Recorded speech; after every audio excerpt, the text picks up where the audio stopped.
आपके स्क्रीन पर दिया गया है कि उपलब्ध परीक्षण माप है। जो उपलब्ध परीक्षण होता है किसका माप कहलाता है? बुद्धि का, मानसिक योग्यता का, ज्ञान का या शारीरिक दक्षता का कहलाता है? तो उपलब्ध परीक्षण जो होता है या उपलब्ध परीक्षण का जो माप होता है वह कौन सा कहलाता है? तो वह कहलाता है दोस्तों साथियों ज्ञान का। Third option is the right answer. सभी लोग अच्छे तरीके से समझते जाइएगा, क्योंकि आप सभी लोग जानते हैं उपलब्ध परीक्षण स्कूल से विषय संबंधित अर्जित ज्ञान का परीक्षण होता है और इस परीक्षण से शिक्षक यह ज्ञात कर सकता है कि विद्यार्थी बालक बालिका ने कितनी उन्नति की है और विद्यार्थी ने किस सीमा तक विषय संबंधी ज्ञान प्राप्त किया है। तो उपलब्ध परीक्षण की बात होती। सभी लोग समझ गए? आइए बात करेंगे दूसरे प्रश्न की। दूसरा प्रश्न आप लोगों की स्क्रीन पर पूछा जा रहा है कि विद्यार्थियों के लिए उपलब्धि परीक्षण का सबसे अच्छा तरीका क्या होता है? वार्षिक परीक्षा, अर्धवार्षिक परीक्षा, आवधिक परीक्षा या मासिक परीक्षा होती। 4 बेहतरीन लाजवाब आपके ऑप्शंस दिए गए। तो आप सभी लोग जानते हैं, ज्ञानी सर्वव्याख्याता लोग हैं, कि विद्यार्थियों के लिए उपलब्धि परीक्षा का सबसे जो बेहतर तरीका होता है वह होता है मासिक परीक्षा लेना। मासिक टेस्ट आपने होते होंगे, देखते होंगे, क्योंकि उपलब्ध परीक्षण के उद्देश्य में ही है। उपलब्ध परीक्षण के क्या क्या उद्देश्य हैं? अक्सर एग्जाम में प्रश्न पूछे जाते हैं कि छात्रों को एक कक्षा से दूसरी कक्षा में भेजने हेतु एक उचित और विश्वसनीय परीक्षण करना, छात्रों के मध्य भेद कर उनमें मेधावी, औसत, मंदबुद्धि छात्रों बालक बालिकाओं को चयन करना, छात्रों के मनोबल में वृद्धि करना, छात्रों की समस्याओं का पता लगाना, छात्रों की रुचि, अभिवृत्ति एवं उनकी क्षमताओं का पता लगाना। तो ये 5 आपके उद्देश्य हैं उपलब्ध परीक्षण के, जो अक्सर एग्जाम में पूछे जाते हैं, तो आपसे बनना चाहिए। ठीक है, तो सभी लोग समझ गए अच्छे तरीके से। आइए बात करते हैं आपके अगले प्रश्न की। अगला प्रश्न है कि जब बच्चा फेल होता है तो इसका तात्पर्य क्या होता है? देखिए, जब कोई भी बच्चा फेल होता है, अक्सर आपने देखा होगा कि जब बच्चा फेल हो जाता है तो इसका मतलब क्या होता है, ये आपसे बनना चाहिए। बच्चा पढ़ाई के लिए योग्य नहीं है, बच्चे ने उत्तरों को सही तरीके से याद नहीं किया था, या बच्चे को प्राइवेट ट्यूशन लेनी चाहिए थी, या फोर्थ ऑप्शन कह रहा है कि व्यवस्था फेल हुई। 4 ऑप्शनों में से आप किसको चयन करेंगे? देखिए, जब बच्चा फेल हो जाता है इसका तात्पर्य यही होता है कि व्यवस्था फेल हुई। कहीं ना कहीं आपके पढ़ाई की व्यवस्था हुई है, तरीके आपके फेल हुए हैं। ट्यूशन तो यहाँ से कोई कार्य नहीं होता है। ट्यूशन शब्द देखिए, समझिए, बालक बालिका में पढ़ने में अगर ट्यूशन, प्राइवेट ट्यूशन लेना चाहिए तो कहीं ना कहीं ये निगेटिव होगा, ध्यान रखिएगा।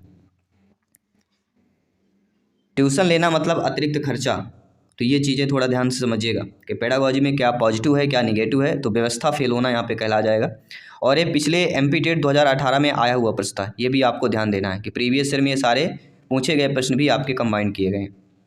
अगला, परीक्षा में विद्यार्थी बालक बालिका से किस प्रकार के प्रश्न पूछने चाहिए? आपकी नियुक्त हो चुकी है, आप शिक्षा आप अध्यापक अध्यापिका बन चुके हैं, टीचर बन चुके हैं, तो परीक्षा में जो बालक बालिका होंगे, छात्र छात्राएं होंगे, उन्हें किस प्रकार का प्रश्न आपसे पूछना चाहिए?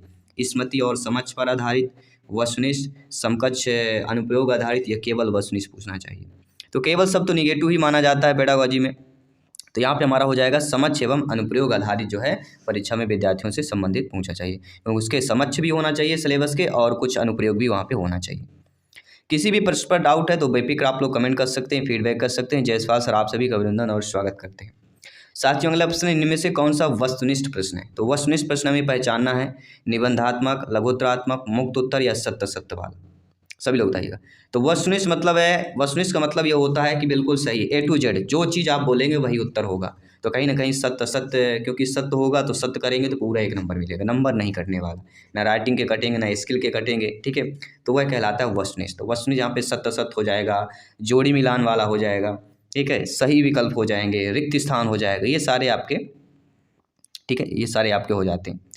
अगला जो प्रश्न है दिया गया कि बहुत इंपॉर्टेंट प्रश्न है, ये 2022 में आया हुआ प्रश्न है, इसलिए ध्यानपूर्वक इस प्रश्न को समझिएगा कि जब परीक्षार्थी बालक बालिका की संख्या अधिक हो तो किस प्रकार के प्रश्नों द्वारा उनका मूल्यांकन किया जा सकता है? मान लीजिए आपकी कक्षा में परीक्षा विद्यार्थी जो शिक्षार्थी हैं उनकी संख्या अधिक है, तो किस प्रकार के प्रश्न के द्वारा जो है उनका मूल्यांकन आप कर सकते हैं? अति लघुत्तरीय, वस्तुनिष्ठ, निबंधात्मक, या आपके लघुत्तरात्मक प्रश्न। तो आप सभी लोग जानते समझते हैं कि जब आपके कक्षा में परीक्षार्थी की संख्या अधिक हो तो इस प्रकार की कक्षा में जो है आपको वस्तुनिष्ठ प्रश्न का जो है चयन करना चाहिए। बी ऑप्शन सही हो जाएगा, क्योंकि सभी बच्चों का मूल्यांकन करना है तो निबंधात्मक में तो बहुत टाइम का इशू होगा, इसलिए सही विकल्प हो जाएगा, वस्तुनिष्ठ प्रश्न कह सकते हैं। अगला, एक अच्छी परीक्षा के 3 महत्वपूर्ण गुण बताना है आपको। कोई भी अच्छी परीक्षा आपके लिए, आप भी परीक्षा देंगे, आप भी आने वाले सिलेक्शन के बाद एग्जाम में परीक्षा लेंगे, तो कोई अच्छी परीक्षा के 3 महत्वपूर्ण गुण बताना है कि किसे हम अच्छी परीक्षा कह सकते हैं। तो वैधता को कह सकते हैं, व्यावहारिकता और मूल्यांकन, इन 3 महत्वपूर्ण गुण हैं जो अच्छी परीक्षा के कहला सकते हैं। तो थर्ड ऑप्शन इधर राइट आंसर हो जाएगा यहाँ पे। सभी लोग समझते जाइएगा, फीडबैक करते जाइएगा। आइए बात करते हैं अगले प्रश्न की कि परीक्षण शिक्षण के लिए है, शिक्षण परीक्षण के लिए नहीं है, यह मूल्यांकन का लक्ष्य क्या है। ये वर्ग 2 में आया हुआ प्रश्न 2019 से पूछा गया प्रश्न है कि परीक्षण शिक्षण के लिए है, शिक्षण परीक्षण के लिए नहीं है। परीक्षण किस लिए किया जाता है? शिक्षण के लिए किया जाता है, ना कि शिक्षण के परीक्षण के लिए है। तो परीक्षण के लिए शिक्षण नहीं है, शिक्षण जो है परीक्षण के लिए जो किया जाता है वह शिक्षण के लिए किया जाता है। मतलब कोई हम शिक्षण कर रहे हैं तो उसका परीक्षण लेते हैं कि वाकई में जो शिक्षण किया गया है वो परीक्षण पे बन रहा है कि नहीं बन रहा है। ठीक है, ये टॉपिक ध्यान देना है। और यह मूल्यांकन जो लक्ष्य होता है वो आपकी किसका होता है? वह व्यापक लक्ष्य होता है, व्यापकता की बात हो रही है यहाँ पे। ठीक है, तो ध्यानपूर्वक समझना है। अगले प्रश्न की बात कर लेते हैं कि बालक की रुचि का परीक्षण मूल्यांकन की कौन सी विधि कहलाएगी? सामूहिक, सामर्थ्य, व्यक्तित्व, प्रक्षेपण। फास्ट सभी लोग कमेंट करके बताइए। तो बालक की रुचि का परीक्षण का मूल्यांकन जो है कौन सी विधि कहलाती है? वह व्यक्तित्व परीक्षा कहला जाएगी, क्योंकि सभी बालकों की रुचि एक समान नहीं होती है। ठीक है, साक्षात्कार विधि जो अक्सर पूछी जाती है आपके, ठीक है, व्यक्तित्व परीक्षण को भी हम साक्षात्कार विधि भी कहते हैं, ये ध्यान रखिए आप। व्यक्तित्व परीक्षण, व्यक्तित्व विधि को ही साक्षात्कार विधि बोला जाता है। साक्षात्कार के द्वारा छात्रों की रुचि में वृद्धि और मनोवृत्ति में परिवर्तन का ज्ञान होता है। साक्षात्कार छात्रों की विभिन्न व्यक्तिगत विशेषताओं की परीक्षण में विशेष सहायता पहुंचाता है और साक्षात्कार मूल्यांकन का एक महत्वपूर्ण साधन होता है। तो साक्षात्कार क्या है? मूल्यांकन का एक साधन है, ये ध्यान रखिए, यहाँ से भी प्रश्न बन सकता है। तो साक्षात्कार मूल्यांकन के साधन में आ जाएगा। अगला ब्लूप्रिंट क्या है? और सभी लोगों को पता है ब्लूप्रिंट एक ऐसा टॉपिक जहाँ से 1 नंबर का प्रश्न बनता ही बनता है। तो ब्लूप्रिंट यहाँ पे क्या होता है? प्रश्न पत्र की आधारशिला, शिक्षण की आधारशिला, विद्यालय की आधारशिला, इनमें से कोई नहीं। तो ब्लूप्रिंट आप लोग जानते होंगे कि अक्सर एग्जाम में 10th 12th में ब्लूप्रिंट आने लगते हैं। जो भी अपने राइटर होते हैं जो उनके अपने ख़रीदने के लिए, लुभावने के लिए आते हैं कि हमारे जो राइटर के हैं, पब्लिकेशन हैं, उनकी बुक लें, बच्चे पढ़ें, तो ब्लूप्रिंट आता है। ब्लूप्रिंट मतलब होता है कि किस प्रकार के प्रश्न पत्र बनेगा, किस प्रकार के प्रश्न आएंगे, मतलब प्रश्न पत्र की आधारशिला होती है ब्लूप्रिंट, ध्यान रखिएगा। अगला प्रश्न दिया गया कि कक्षा में प्रस्तावना प्रश्न पूछना शिक्षण के किस सूत्र पर आधारित होता है? दृश्य से अदृश्य, आसान से कठिन, ज्ञात से अज्ञात, या मूर्त से अमूर्त की ओर? सभी लोग बताइएगा। तो कक्षा में जो प्रस्तावना प्रश्न पूछना, अगर प्रस्तावना प्रश्न पूछा जा रहा है तो शिक्षण के किस सूत्र पर आधारित हो जाता है? तो प्रस्तावना पूछना मतलब सभी लोग जानते हैं ज्ञात से अज्ञात की ओर। प्रस्तावना मतलब सभी लोग जानते हैं, प्रस्तावना क्या होता है? कोई भी चीज़ जैसे ऐसे लिखा जाता है, इंट्रोडक्शन यानी वही प्रस्तावना होता है। तो जब हम शुरू में लिखते हैं मतलब उससे जानकारी लिखा जाता है, इससे रिलेटेड होगा, यानी कि ज्ञात से अज्ञात की ओर। जो चीज़ ज्ञात होती है उसको लिखना है, फिर इसके बाद चलना है। तो प्रस्तावना प्रश्न पूछना शिक्षण सूत्र ज्ञात से अज्ञात की ओर कार्य करता है। प्रस्तावना मतलब पूर्व की जानकारी, उससे रिलेटेड बताना। अगला है बहुबुद्ध सिद्धांत को वैध नहीं माना जा सकता। जो बहुबुद्ध सिद्धांत उसको वैध क्यों नहीं माना जा सकता है? क्योंकि विशिष्ट परीक्षणों के अभाव में भिन्न बुद्धियों का मापन संभव नहीं है।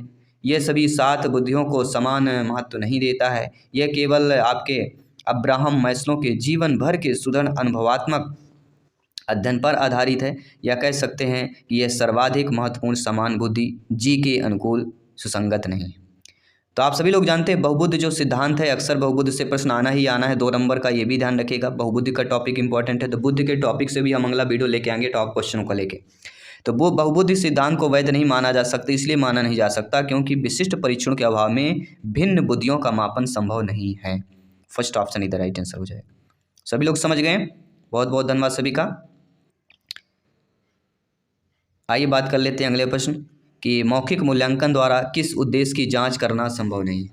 तो मूल्यांकन के भी प्रकार होते हैं, तो अगर मौखिक मूल्यांकन किया जाता है तो मौखिक मूल्यांकन में किस उद्देश्य की जांच करना संभव नहीं। यानी आपके लिए जानना जरूरी कि मौखिक मूल्यांकन में ज्ञान के उद्देश्य की जांच कर पाएंगे, अवबोधन कर पाएंगे, ज्ञान उपयोग की कर पाएंगे, लेकिन कौशल की नहीं कर पाएंगे। तो मौखिक मूल्यांकन में कौशल नहीं होगा, क्योंकि मुख के द्वारा कोई कौशल नहीं होता। बोलना कोई एक कौशल होता है, लेकिन कौशल क्रिएटिविटी की बोला गया है। तो मौखिक मूल्यांकन में कौशल उद्देश्य की जांच संभव नहीं हो पाती, इसलिए कौशल इज द राइट आंसर। अगला प्रश्न, इनमें से कौन सा निबंधात्मक प्रकार का प्रश्न नहीं है?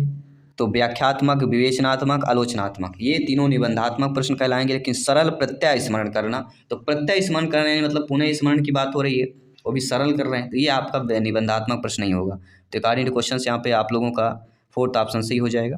नो डाउट सभी लोग समझ रहे हैं अच्छे तरीके से। बहुत बहुत धन्यवाद सभी का। आइए बात करते हैं अगले प्रश्न की कि प्रश्नों का वह स्वरूप जिसमें स्वतंत्र अव्यक्त के अवसर नहीं मिलता है। नेगेटिव वाले ज़्यादातर प्रश्न पूछे जा रहे हैं और ये बता देते हैं आपके 2022 में आया हुआ प्रश्न है। तो प्रश्नों का वह स्वरूप जिसमें स्वतंत्र अव्यक्त को अवसर ना मिले, वस्तुनिष्ठ, लघुत्तरात्मक, निबंधात्मक, अति लघुत्तरात्मक।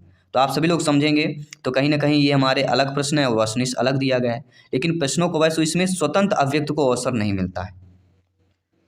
स्वतंत्र अव्यक्त, ये ध्यान दीजिएगा। तो वस्तुनिष्ठ में कोई स्वतंत्रता नहीं होती, क्योंकि जो आंसर होगा वो आपको लिखना ही पड़ेगा, बताना ही पड़ेगा। यहाँ पे स्वतंत्रता नहीं होती, अभिव्यक्ति का अवसर नहीं मिल पाता है। ठीक है, तो पहला ऑप्शन यहाँ पे सही हो जाएगा। इसमें अगला प्रश्न है कि किसने सबसे पहले बुद्धि परीक्षण का निर्णय लिया। David Wechsler, Alfred Binet, Charles Edward Spearman या रॉबर्ट स्टर्नबर्ग की बात की जाती है। सभी लोग बताइएगा। तो आप सभी लोग जानते हैं जिसने सबसे पहले बुद्धि परीक्षण का निर्णय लिया वह कहलाते हैं अल्फ्रेड बिने जी। जी हाँ, बिने वे पहले मनोवैज्ञानिक थे जिन्होंने बुद्धि को वैज्ञानिक और व्यवस्थित रूप से समझने का प्रयास किया। उनको बुद्धि के मापन का क्षेत्र का जन्मदाता भी माना जाता है, बिने, याद रखिएगा। अगला प्रश्न है, निम्न में से कौन सा कारक अधिगम को सकारात्मक प्रकार से परिभाषित करता है। अनुत्तीर्ण हो जाने का भय, प्रतियोगिता, अर्थपूर्ण संबंध या माता पिता की ओर दबाव। अब यहाँ पे पॉजिटिव निगेटिव वाला हमें, ठीक है, ट्रिक लगानी पड़ेगी। तो वह कारक अधिगम को सकारात्मक प्रकार से परिभाषित करें। तो सकारात्मक पूर्ण से अनुत्तीर्ण हो जाने का भय नहीं होगा, प्रतियोगिता में भी सकारात्मक प्रकार, माता पिता की ओर दबाव शब्द भी नहीं होगा। तो दो बनते हैं, प्रतियोगिता या अर्थपूर्ण का संबंध।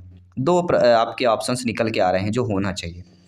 तो वह कारक पूछा गया है, तो प्रतियोगिता कोई कारक नहीं होता है, तो यहाँ पे अर्थपूर्ण संबंध हो जाएगा। तो अर्थपूर्ण संबंध कारक अधिगम को सकारात्मक प्रकार से परिभाषित करता है, अर्थपूर्ण संबंध। Third option is the right answer. आइए बात करते हैं अगले प्रश्न की, सामाजिक अधिगम का सिद्धांत इनमें से किस घटक पर बल देता है। प्रकृति, पोषण, अनुकूलन या पाठ संशोधन। सभी लोग बताइएगा। तो सामाजिक अधिगम के सिद्धांत में जिस घटक पर बल दिया जाता है वह घटक आपको बताना है, और वह घटक कौन सा है, वह दोस्तों पोषण।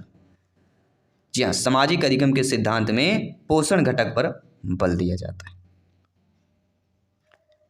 इसके बाद जो अगला प्रश्न है बहुत इंटरेस्टेड है, क्योंकि ये आपके एमपी टेट में आया हुआ प्रश्न है, तो ध्यानपूर्वक आप सभी को समझना है कि क्षमता के विकास का दूसरा नाम क्या है। अनुभव, परिपक्वता, शारीरिक विकास या कौशल विकास।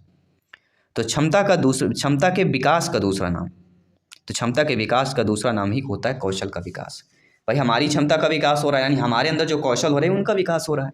ठीक है, तो कहीं ना कहीं कौशल का विकास हो जाएगा। तो शारीरिक नहीं कर देना कि क्षमता कोई शारीरिक नहीं होता कि मेरी इतनी ताकत हो गई, मेरी इतनी क्षमता हो गई, नहीं, कौशल से संबंधित होगा। आपको थोड़ा शिक्षा शास्त्र पेडागोजी के लेवल पे सोचना है, आप किस सब्जेक्ट का पेपर दे रहे हैं उसके अकॉर्डिंग आपको सोचना है। अगला प्रश्न है, मनोविज्ञान ने शिक्षा को क्या बना दिया है। ये भी सीटेट में आया हुआ प्रश्न है। पाठचर्या, शिक्षक केंद्रित, बाल केंद्रित, विषय केंद्रित। ये लगभग रीट में भी आया है, एमपी टेट में भी आया है, सी टेट में भी आया है और केबीएस में भी यह प्रश्न आया हुआ है। तो मनोविज्ञान ने शिक्षा को क्या बना दिया, बाल केंद्रित बना दिया। ठीक, तो बाल केंद्रित आपको ये ध्यान देना है। काफ़ी सरल प्रश्न आपसे बन भी गया होगा। अगला, निम्न में से कौन सा किशोरावस्था का लक्षण नहीं है। तो किशोरावस्था, बाल्यावस्था, शैशवावस्था, तीन ऐसे टॉपिक है जहाँ से 5 से लेकर 8 नंबर तक का प्रश्न पूछा जाता है इन तीनों अवस्थाओं को। तो किशोरावस्था का क्या लक्षण नहीं होता है, तो लक्षण सभी का बनना चाहिए। तो हम सभी लोग जानते हैं किशोरावस्था में शारीरिक परिवर्तन होता है, अस्थिरता की समस्या आती है, संवेगात्मक समस्याएं आती है, लेकिन व्यवहार में स्थिरता नहीं होती, क्योंकि किशोरावस्था भूलने भटकने की अवस्था है, इसमें व्यवहार में अस्थिरता होती है। ठीक है, ध्यान रखिएगा। तो सेकंड ऑप्शन अकॉर्डिंग क्वेश्चन ये व्यवहार किशोरावस्था का लक्षण नहीं कहलाएगा।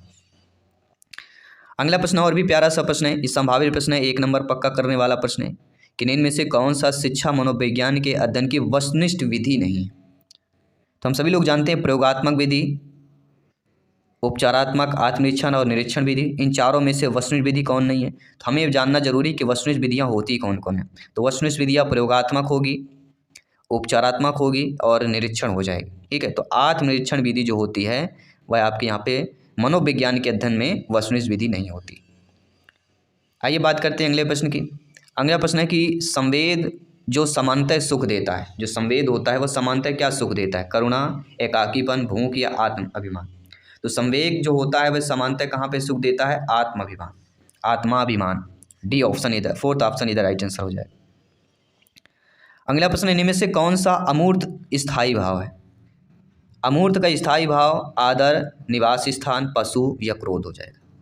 अमूर्त, मूर्त से अमूर्त की ओर, सभी लोग जानते होंगे ये शिक्षण सूत्र जो आधारित होता है। तो अमूर्त का स्थायी भाव होता है आदर। First option is the right answer. अगला प्रश्न आइए देखते हैं कि किसी दुखी व्यक्ति को सहानुभूति के दो शब्द कहना किसका उदाहरण होगा। ये अक्सर आता है, ध्यान रखिए। इस प्रकार के आपके कथन रिलेटेड, उद्देश्य रिलेटेड ही पूछे जाएंगे। यहीं पर आपकी एबिलिटी चेक होती है, आपकी बुद्धिमत्ता सामने आती है, आपके माइंड की मेमोरी में जो चीज़ें ऑब्जर्वेशन आपने किया है वही आपका चेक होता है। तो किसी दुखी व्यक्ति को सहानुभूति के दो शब्द कहना, सक्रिय सहानुभूति, निष्क्रिय होगा, व्यक्तिगत होगा, सहानुभूति होगा। अब ये डिपेंड करता है कि किस उपलक्ष्य पे आप कर रहे हैं।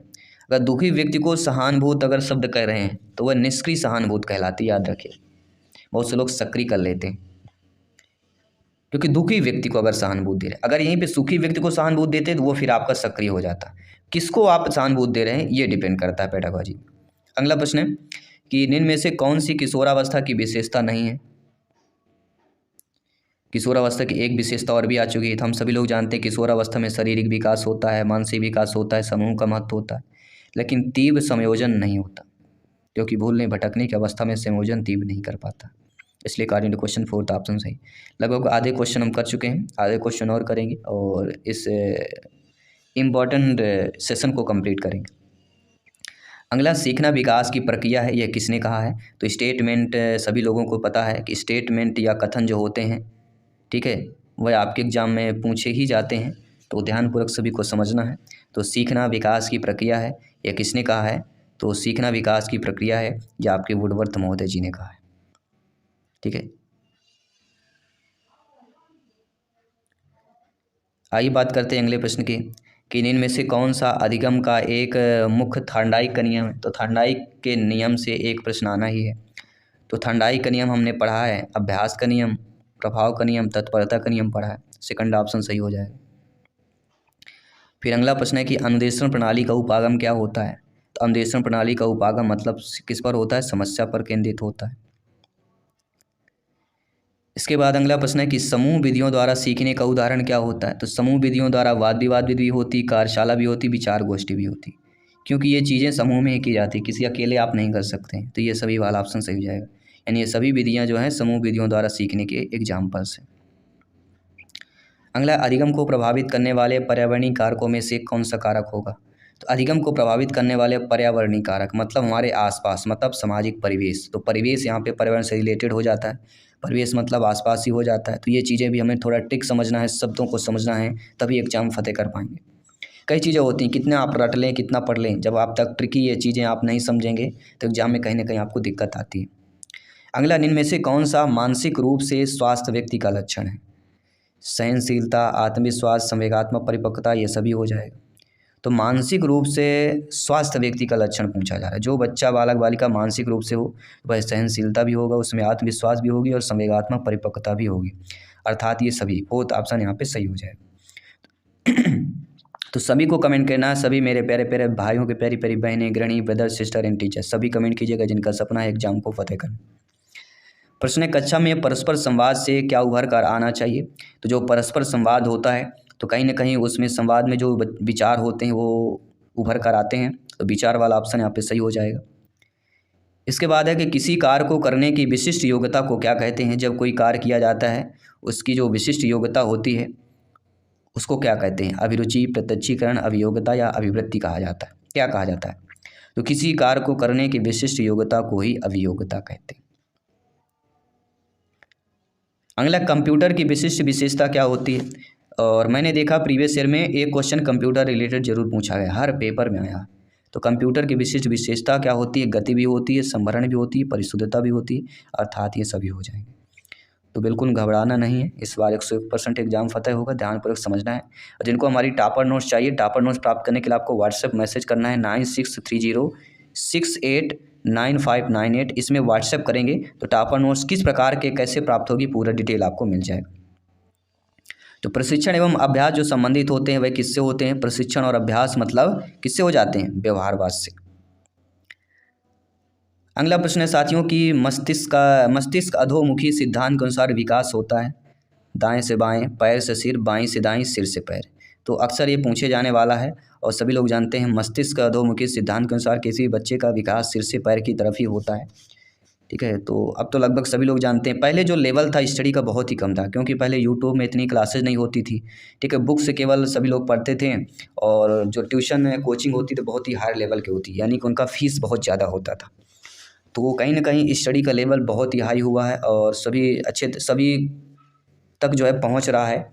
ये सभी आप लोगों का सहयोग या टीटी फैमिली के द्वारा ही हो रहा है। तो इस सभी मेरे टीटी फैमिली के जो परिवार हैं, आप मेंबर्स हैं, सभी को धन्यवाद करते हैं कि ये सारी चीज़ें जो हो रही हैं बहुत अच्छी हो रही हैं। अगला, इनमें से समस्या समाधान को क्या बाधित नहीं करता है? यानी आपको पता होना चाहिए कि समस्या समाधान को क्या क्या बाधित कर सकती है। अंतर्दृष्टि कर सकती है, मानसिक प्रारूपता कर सकती है, निर्धारण कर सकती है। मोर्चाबंदी का समस्या समाधान से कोई नहीं कर सकता या इसका संबंध ही नहीं है। अगला, इनमें से किस अवस्था में बालक अपने समकक्षी वर्ग के सक्रिय सदस्य बन जाते हैं? अक्सर पूछा जाता है और आपके सामने जो ऑप्शंस दिए गए ना, इन ऑप्शनों से 5 प्रश्न आएंगे, ध्यान रखिएगा। बाल्यावस्था, किशोरावस्था, पूर्व बाल्यावस्था, वयस्कावस्था। जो टॉपिक दिए ना, टॉपिक की हम बात कर रहे हैं। लेकिन समकक्षी वर्ग के सक्रिय सदस्य बन जाना तो वह बाल्यावस्था में होता है, 6 से लेकर 12 अवस्था की अवस्था में होता है।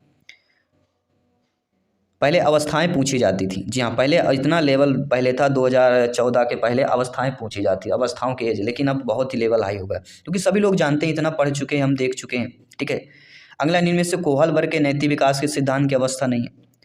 तो कोहल वर्ग हमने प्राक रूढ़ पढ़ा, रूढ़गत पढ़ा, पश्चात रूढ़गत पढ़ा, लेकिन संवेदिक प्रेरक नहीं पढ़ा, क्योंकि संवेदिक प्रेरक किसका है? जीन पियाजे जी का। तो ये चीज़ें आपको समझना है और ये चीज़ें अक्सर जो पढ़ा हुआ होता है उसी में गलती होती है। जल्दबाजी कर देते हैं, अरे ये तो हम जानते हैं, और यही जल्दबाजी में गलती हो जाता है। अगला, बालक का मानसिक स्वास्थ्य किस पर निर्भर करता है? तो विद्यालय, परिवार, समुदाय, इन तीनों पर पड़ता है। बालक का जो मानसिक स्वास्थ्य है, विद्यालय, अगर विद्यालय अच्छा होगा तो मानसिक स्वास्थ्य अच्छा होगा, परिवार अच्छा होगा तो होगा, समुदाय जहाँ रह रहा है, समाज में, मोहल्ला में, उसका भी मानसिक स्वास्थ्य इन सभी पर निर्भर करता है। इसलिए कहते हैं बच्चे का वातावरण बेस्ट देना चाहिए। जितना आप बच्चे छोटे में वातावरण बेस्ट देंगे, बच्चा उतना ही बेस्ट आपका होगा।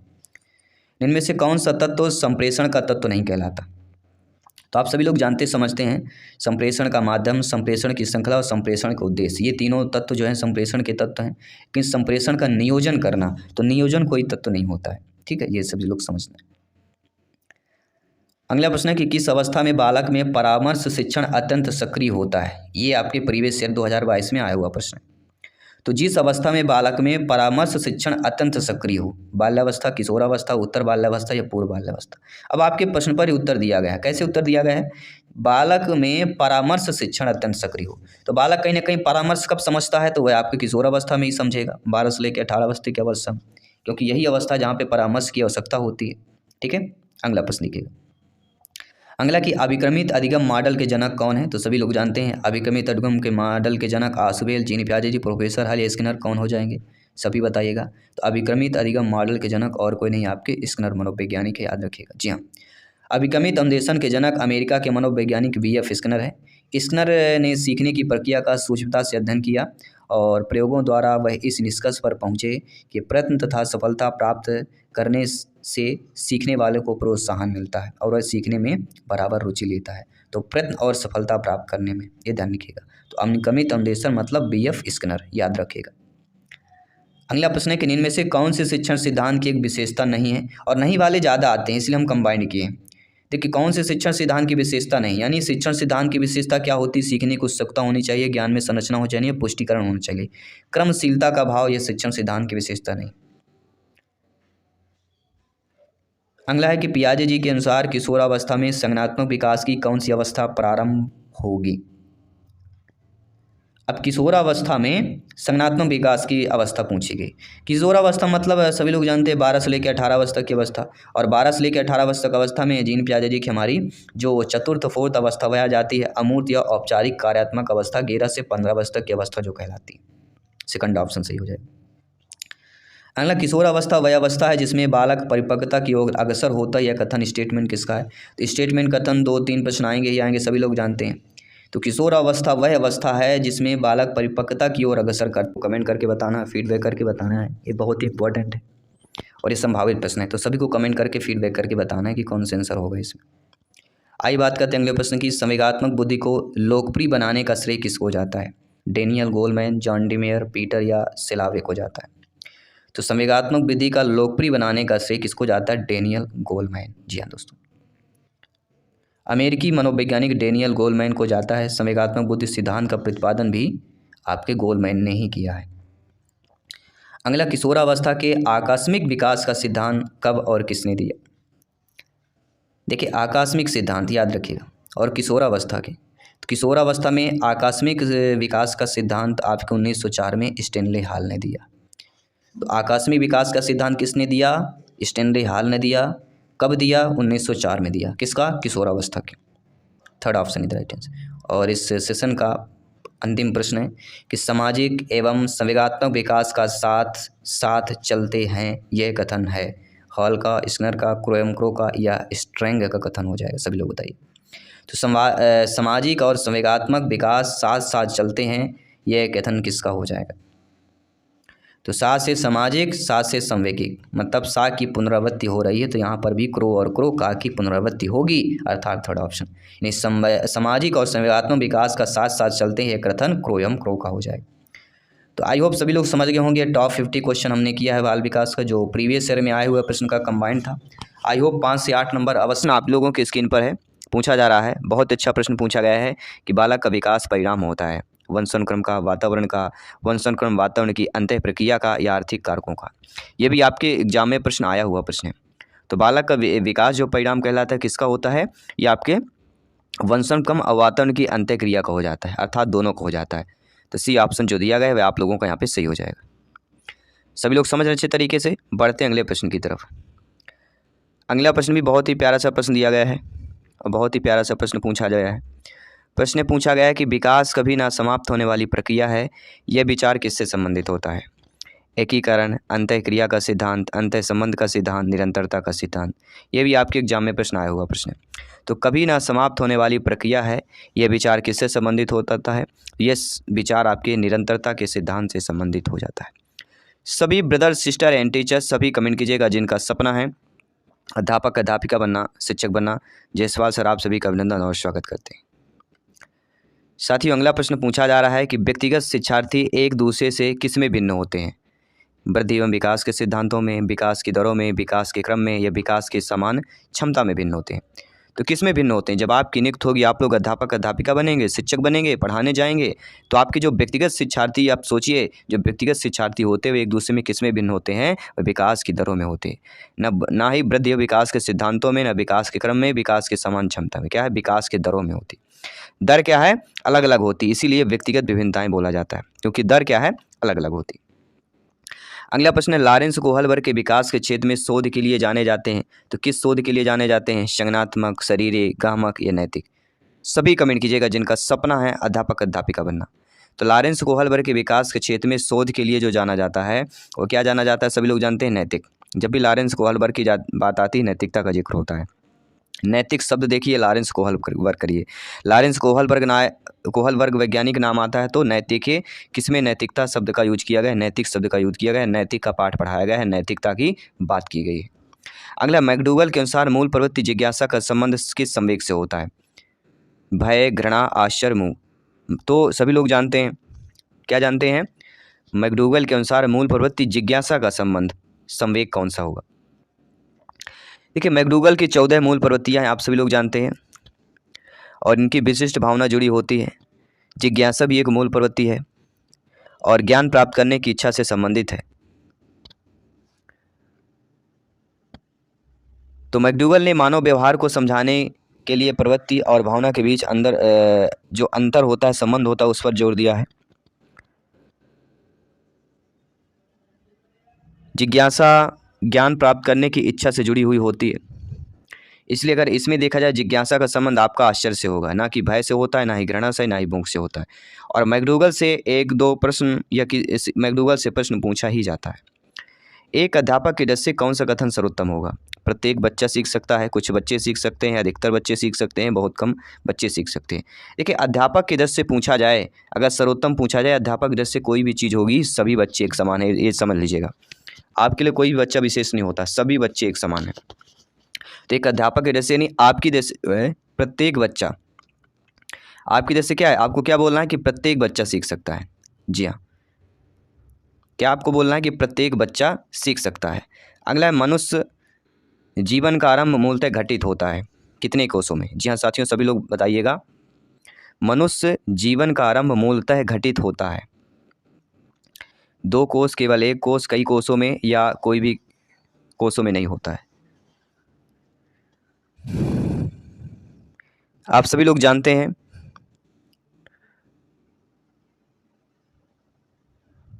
मनुष्य जीवन का आरंभ जो है केवल 1 कोष में होता है। क्या होता है? केवल 1 कोष में होता है। यहाँ पे जो हमारा बी ऑप्शन दिया गया है अकॉर्डिंग टू क्वेश्चन हमारा सही हो जाएगा। बढ़ते हैं अगले प्रश्न की तरफ कि गामक विकास से हमारा तात्पर्य मांसपेशियों के विकास से है, पैरों के उचित उपयोग से है। मस्तिष्क और आत्मा, अधिगम और शिक्षा, प्रशिक्षण और अधिगम, या शक्ति और गति। आप सभी लोग जानते हैं गामक विकास से हमारा तात्पर्य क्या होता है? मांसपेशियों का विकास और पैरों का उचित प्रयोग। सभी लोग बताइए राइट आंसर क्या होगा? गामक विकास से हमारा तात्पर्य मांसपेशियों के विकास से तथा पैरों के उचित उपयोग से है। सभी लोग कमेंट कीजिएगा।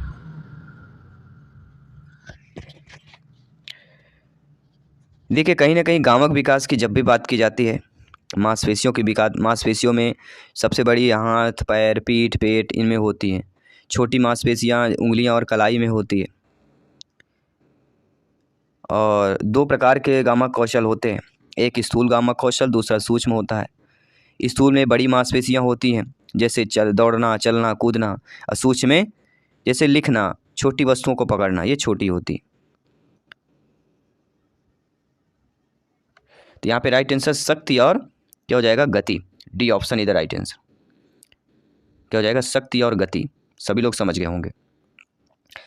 बढ़ते अगले प्रश्न की तरफ। खाली स्थान की अवस्था बालक की दृष्टि से एवं श्रवण इंद्रियां पूर्णतः विकसित हो चुकती हैं। किस अवस्था में श्रवण इंद्रियां जो है विकसित हो चुकती हैं?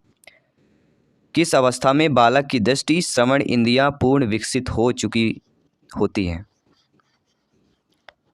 आप सभी लोग जानते हैं।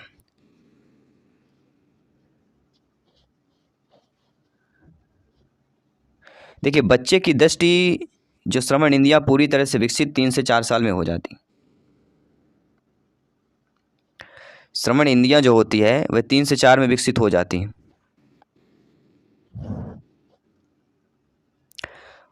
कई जगह आपको इसके अलग आपको मिलेंगे आंसर इसका।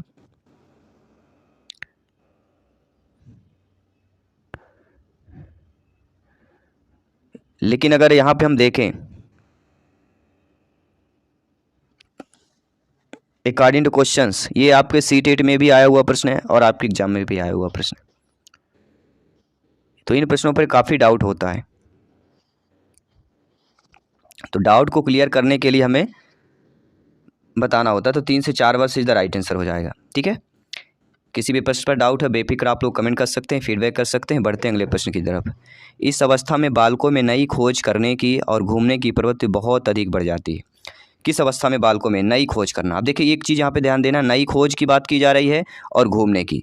अब ये 2 चीज़ें देखिए किस अवस्था में बच्चा ज़्यादा करता है, और वह कहलाता है उत्तर बाल्यावस्था, जो कहलाता है आपके 9 से लेके 12 वर्ष तक की अवस्था। नई खोज करना और घूमने की प्रवृत्ति। इसके बाद बढ़ते हैं अगले प्रश्न की तरफ। तर्क, जिज्ञासा तथा निरीक्षण शक्ति का विकास होता है किस आयु पर होता है? सभी लोग बताइएगा। तर्क, जिज्ञासा, निरीक्षण शक्ति का विकास होता है किस आयु पर? देखिए जब भी तर्क की बात करें, जिज्ञासा की बात करते हैं, तो लगभग ये आपके 7 से लेकर 12 वर्ष तक होता है। जिज्ञासा, निरीक्षण शक्ति का विकास नॉर्मल देखा जाए उत्तर बाल्यावस्था में ही होता है। जिज्ञासा मतलब होता है आसपास की दुनिया के बारे में अधिक जानने की बच्चा कोशिश करता है, समझता है और उस पर इंटरेस्ट भी लेता है। तो यहाँ पे जो आपका 11 वर्ष दिया गया है वह आपका यहाँ पे सही हो जाएगा। इसके बाद बढ़ते हैं अगले प्रश्न की तरफ। ब्रिजेज के अनुसार उत्तेजना भाग क्या होती है? ब्रिजेज के अनुसार उत्तेजना भाग है, देखिए नवजात शिशु में केवल समान उत्तेजना होती है जो बाद में खुशी और संकट में विभेदित होती है, और 5 भावनाएं विकसित होती हैं। एक होता है समान उत्तेजना, एक होता है विभेदित, एक संवेगात्मक होता है। तो ब्रिजेज के अनुसार उत्तेजना जो भाग होगा यहाँ पे संवेगात्मक विकास हो जाएगा। ठीक है, क्या हो जाएगा? संवेगात्मक is the right answer.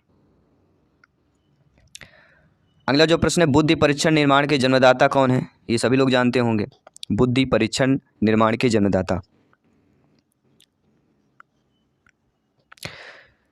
Alfred बिने का नाम ने आपने सुना होगा।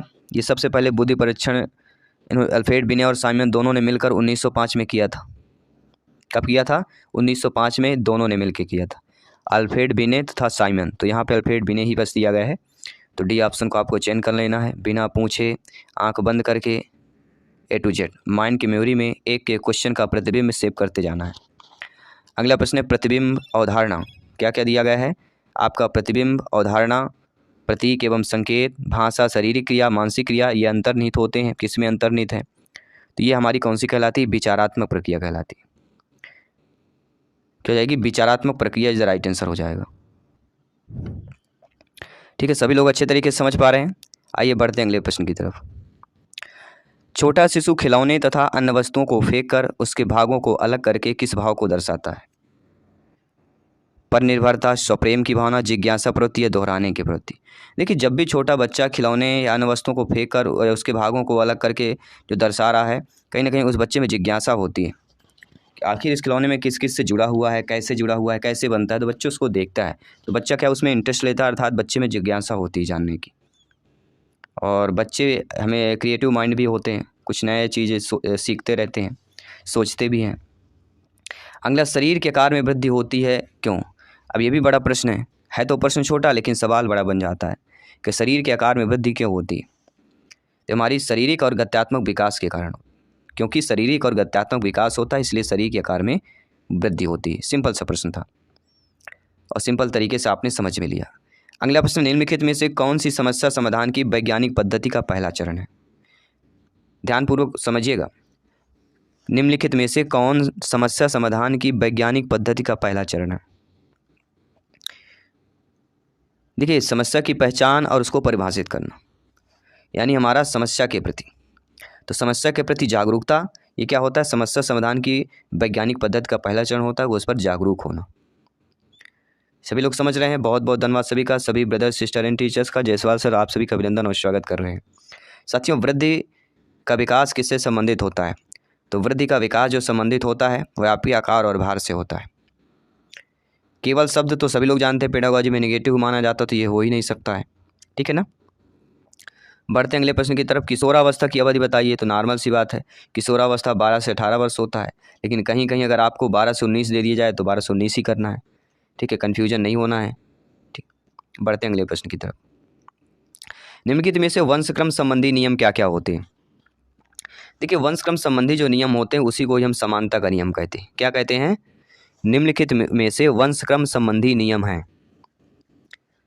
अगर यह प्रश्न आपके एग्जाम में आता है तो वंशक्रम वह प्रक्रिया है जिसके द्वारा माता पिता से संतान तक गुणों का संचरण होता है। यह आनुवंशिकता के आधार पर होता है, तो समानता के नियम से संबंधित आपका हो जाता है। इसके बाद अगला जो प्रश्न है और भी इम्पोर्टेंट है कि बुद्धि एवं विकास में क्या संबंध होता है? तो बुद्धि और विकास में जो संबंध होता है वह एक दूसरे के क्या होते हैं? पूरक होते हैं। ये भी कई बार पूछा गया, C TET, MP TET, UP TET, REET सभी में पूछा गया प्रश्न है। बाल विकास का सही क्रम क्या होता है? तो ये तो सिंपल सी बात है, बाल विकास का सही क्रम सभी लोग बताइए। बाल विकास का सही क्रम,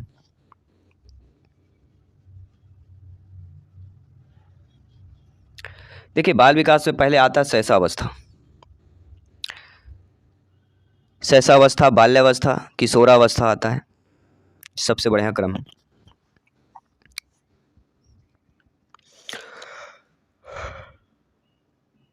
लेकिन हमें ऑप्शन के अकॉर्डिंग बताना होता है।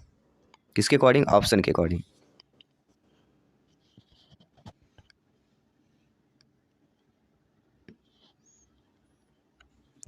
एक और आता है नन्हा बच्चा की आयु बताइए। देखिए, नन्हा बच्चा जो होता है 1 से 3 साल के अंदर नन्हा बच्चा आता है।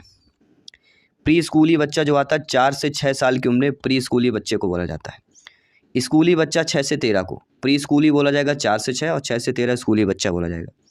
किशोर किशोरी 13 से 20 तक बोले जाते हैं। ठीक है ना? तो यहाँ पे हमारा राइट आंसर क्या होगा? बाल्यावस्था, किशोरावस्था, प्रौढ़ावस्था। C option according to questions देखा जाए तो ये हमारा सही होगा अगर ऑप्शन के अकॉर्डिंग देखें तो।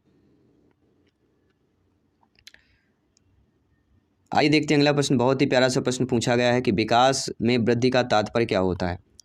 विकास में वृद्धि का तात्पर्य होता है आकार और सोच और कौशलों में वृद्धि। डी ऑप्शन इधर राइट आंसर हो जाएगा।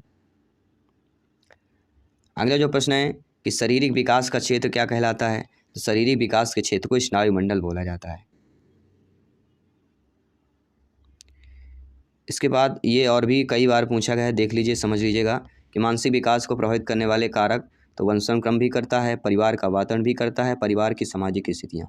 ये तीनों ऐसे रीजन हैं, तीनों ऐसे कारक हैं जो मानसिक विकास को प्रभावित करेंगे। क्योंकि किसी बच्चे का अगर मानसिक विकास वंशानुक्रम पर भी निर्भर करता है।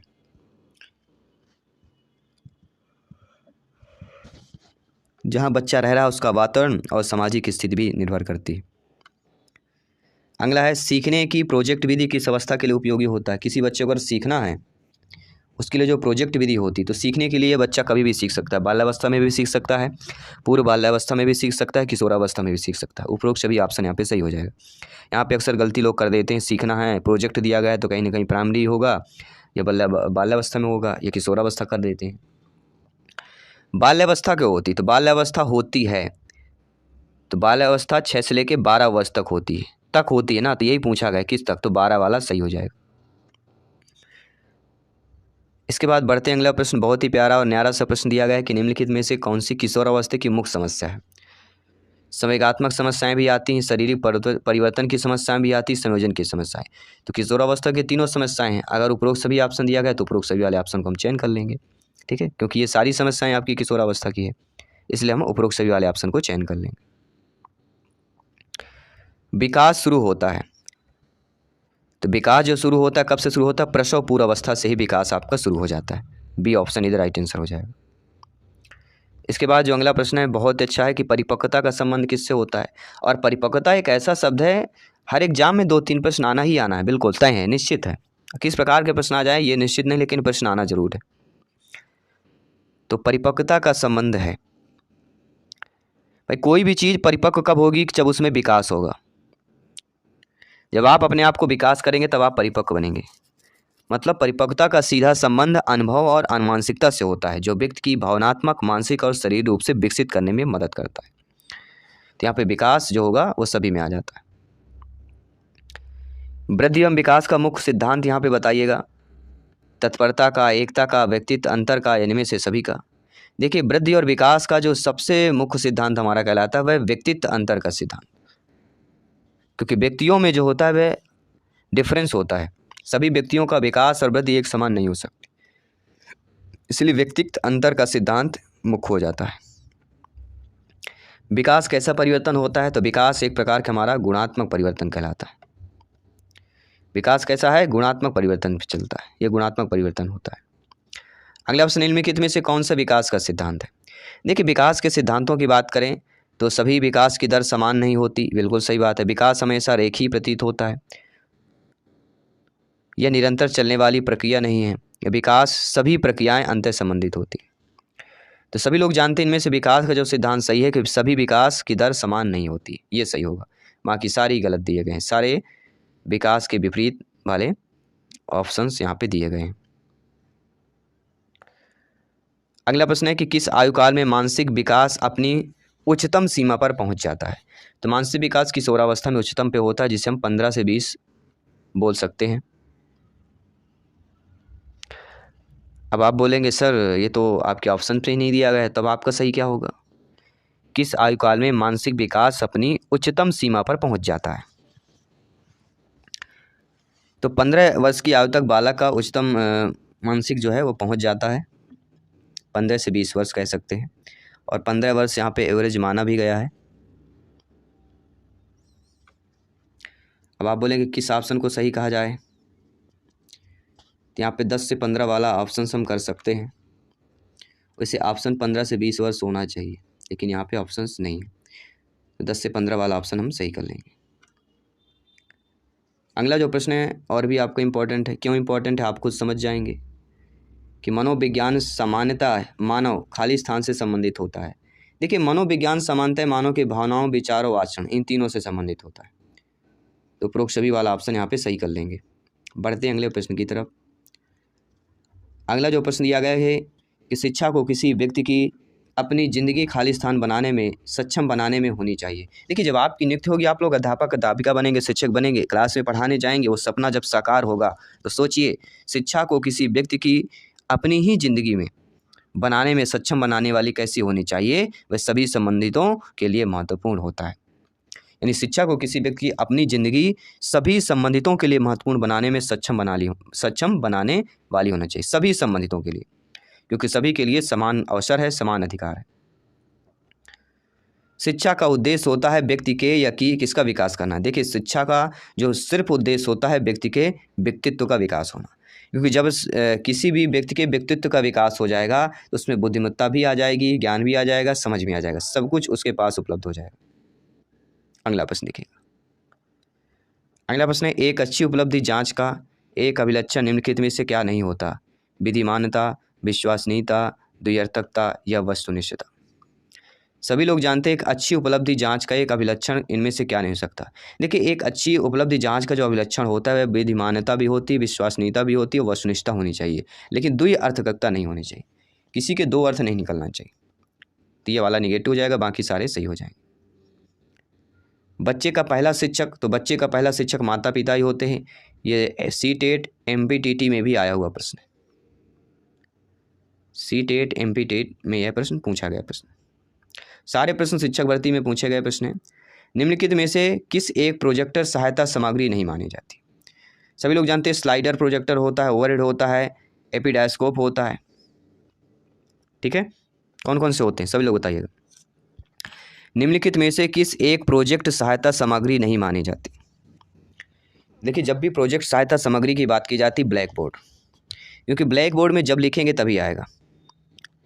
ओपन प्रोजेक्शन भी होता है, बुलेटिन बोर्ड, फिल्म खंड, ये सारे आपके आ जाते हैं प्रोजेक्ट पे, लेकिन ब्लैक बोर्ड आपका प्रोजेक्ट पे नहीं आता है। अगला प्रश्न देख लेते हैं। अनुसंधान से पता चलता है कि खालिस्तान सीखने की प्रक्रिया में एक प्रबल चर संभवतः योग्यता से भी ज़्यादा महत्वपूर्ण चर है। 4 ऑप्शन दिए गए। सभी लोग जानते हैं अनुसंधान से पता चलता है कि क्या है? अभिप्रेरणा। अनुसंधान से हमें यह पता चलता है कि अभिप्रेरणा की सीखने की प्रक्रिया में एक प्रबल चर है, संबंध योग्यता से भी ज़्यादा महत्वपूर्ण है। तो अभिप्रेरणा इज द राइट आंसर हो जाएगा। इसके बाद बढ़ते हैं अगले प्रश्न की तरफ। अगला प्रश्न है, स्कूल पुस्तकालय खालिस्तान का एक शैक्षणिक तंत्र है। कौन सा शैक्षणिक तंत्र है? विचारणीय मूल हो जाएगा। बढ़ते हैं अगले प्रश्न की तरफ। इस समूह में और सहभागिता द्वारा सीखने के अभ्यासों को क्या करना चाहिए? प्रोत्साहित किया जाना चाहिए। अगला प्रश्न है, भारत सरकार ने बच्चों के लिए मुफ्त एवं अनिवार्य शिक्षा का अधिकार अधिनियम किस वर्ष में लागू किया गया था? तो सभी लोग जानते हैं 2009 में लागू किया गया है। कई बार मैं बताया हूँ, और सभी तो शिक्षा का अधिकार अधिनियम RT एक्ट 2009 से संबंधित प्रश्न पूछा ही जाएगा।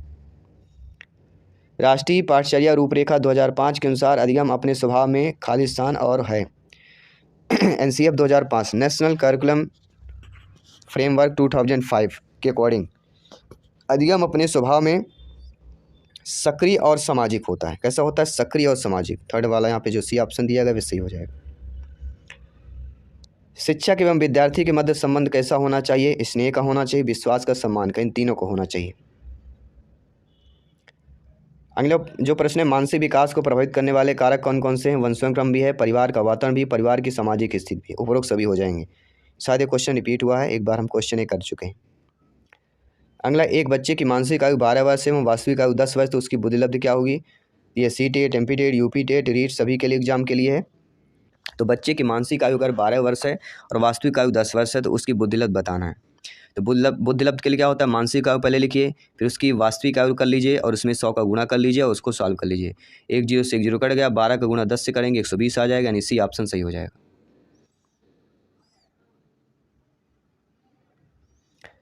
अगला प्रश्न है, परिपक्वता का संबंध किससे होता है? तो परिपक्वता का संबंध विकास से होता है। फर्स्ट ऑप्शन इधर राइट आंसर हो जाएगा।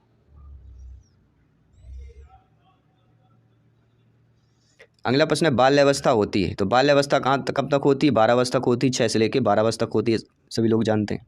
कि सीखने से तात्पर्य क्या होता है। कोई भी चीज़ जब सीखा जाता है, बालक बालिका हो चाहे शिक्षक हो, तो सीखने से तात्पर्य मनोवृत्ति में परिवर्तन, व्यवहार में परिवर्तन, व्यवहार में अपेक्षाकृत स्थायी परिवर्तन या अनुभूति में परिवर्तन।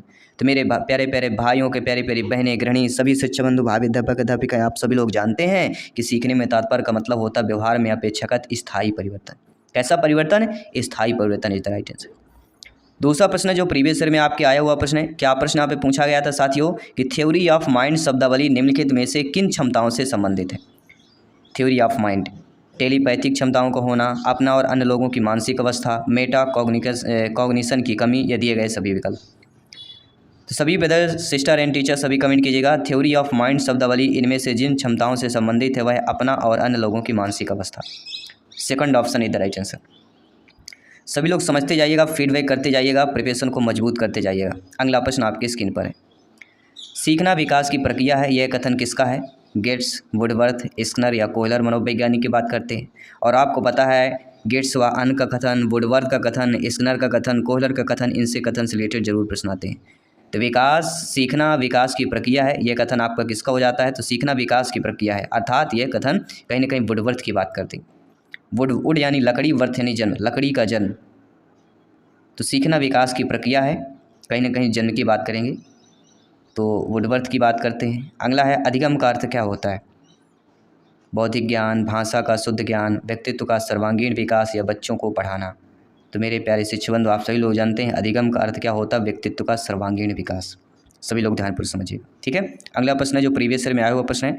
साथ ही साथ जिनको भी टॉपर नोट्स चाहिए, टॉपर नोट्स अभी आपका टॉपर नोट्स प्राप्त करने के लिए केवल आपको मैसेज करना है 9630689598। इसमें व्हाट्सएप मैसेज करेंगे, टॉपर नोट्स का डिटेल आपको मिल जाएगा कैसे प्राप्त करना है।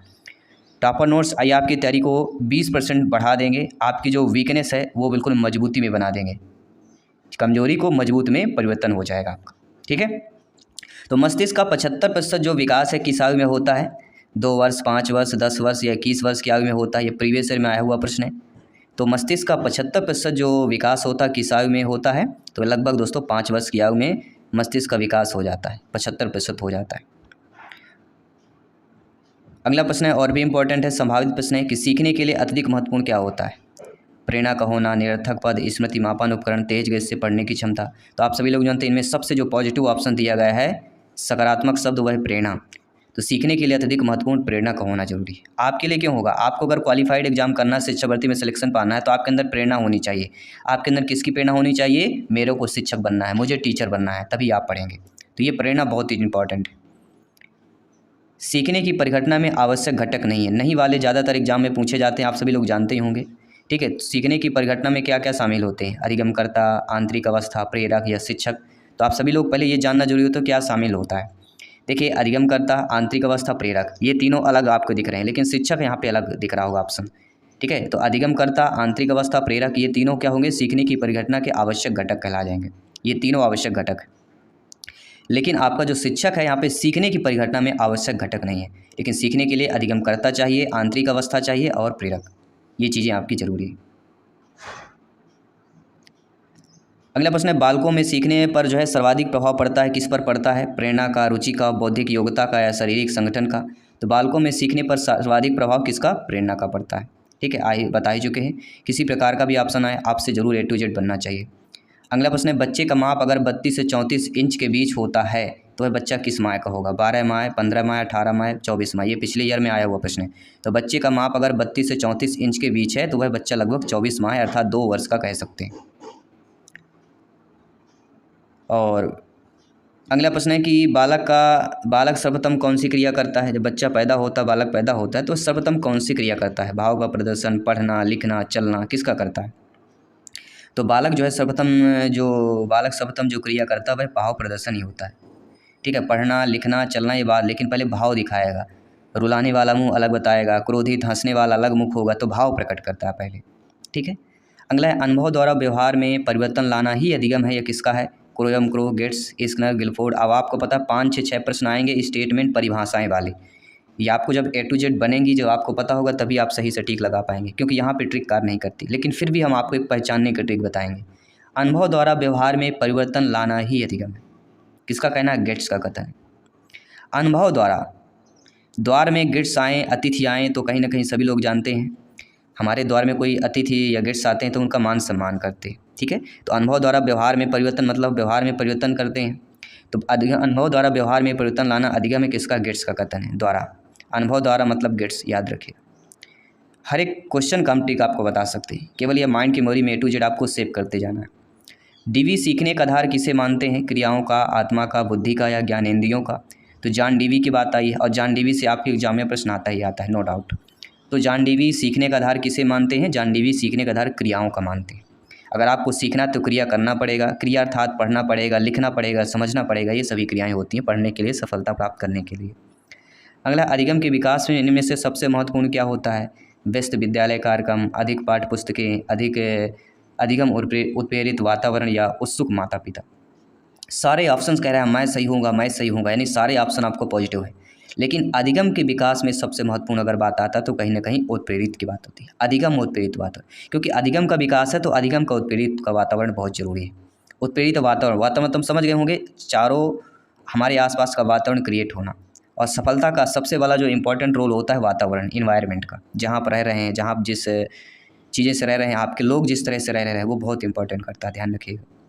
अगला, निम्न में से कौन से कारण से कुछ बच्चों को शिक्षा का अवसर नहीं मिलता है? ये परिवेश में आया हुआ प्रश्न है।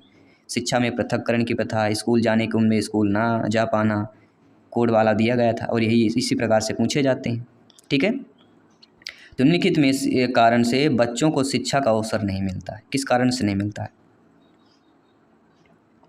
देखिए, बच्चों को शिक्षा में पृथक्करण की जो प्रथा होती है, पृथक्करण मतलब बांट देना, शिक्षा को बांट देना, ये जो प्रथा होती है ना, ये थोड़ा जो है अवसर नहीं मिल पाता बच्चों को। स्कूल जाने के उनमें स्कूल ना जा पाना, ये भी है। तो दोनों रीज़न है, दोनों कारण के वजह से बच्चों को शिक्षा का अवसर नहीं मिल पाता। तो दोनों कारण, तीसरा ऑप्शन कह रहा है कि एक और दो दोनों, तो थर्ड वाला ऑप्शन यहाँ पे सही हो जाएगा, ठीक है।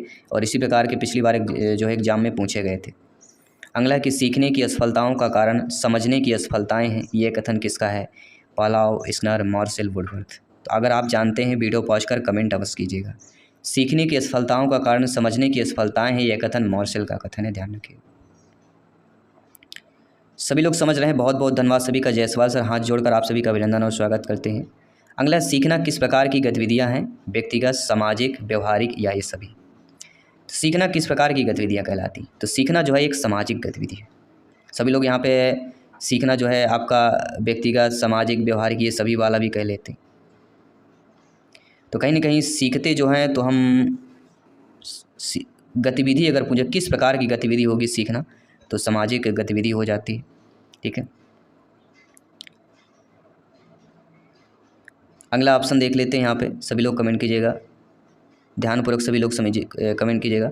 पिछले ऑप्शन में काफ़ी लोगों को कन्फ्यूजन हो गया, तो यहाँ पे सीखना किस प्रकार की गतिविधि हो जाएगी? तो सीखना व्यक्तिगत, सामाजिक, व्यवहारिक, इन तीनों गतिविधियाँ कहलाती हैं, इसलिए ये सभी ऑप्शन यहाँ पे सही हो जाएगा, फोर्थ वाला ऑप्शन सही हो जाएगा, ठीक है।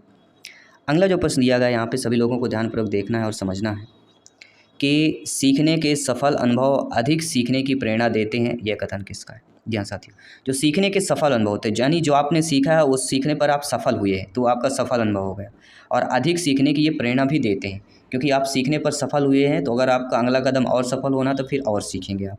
यह कथन किसका है या किसने ये कथन स्टेटमेंट लिखा है? तो कहीं ना कहीं ये कथन स्टेटमेंट आपका फ्रेंडसन का हो जाता है, थर्ड वाला ऑप्शन सही हो जाएगा, ठीक है। तो फटाफट अंदाज में करेंगे अब।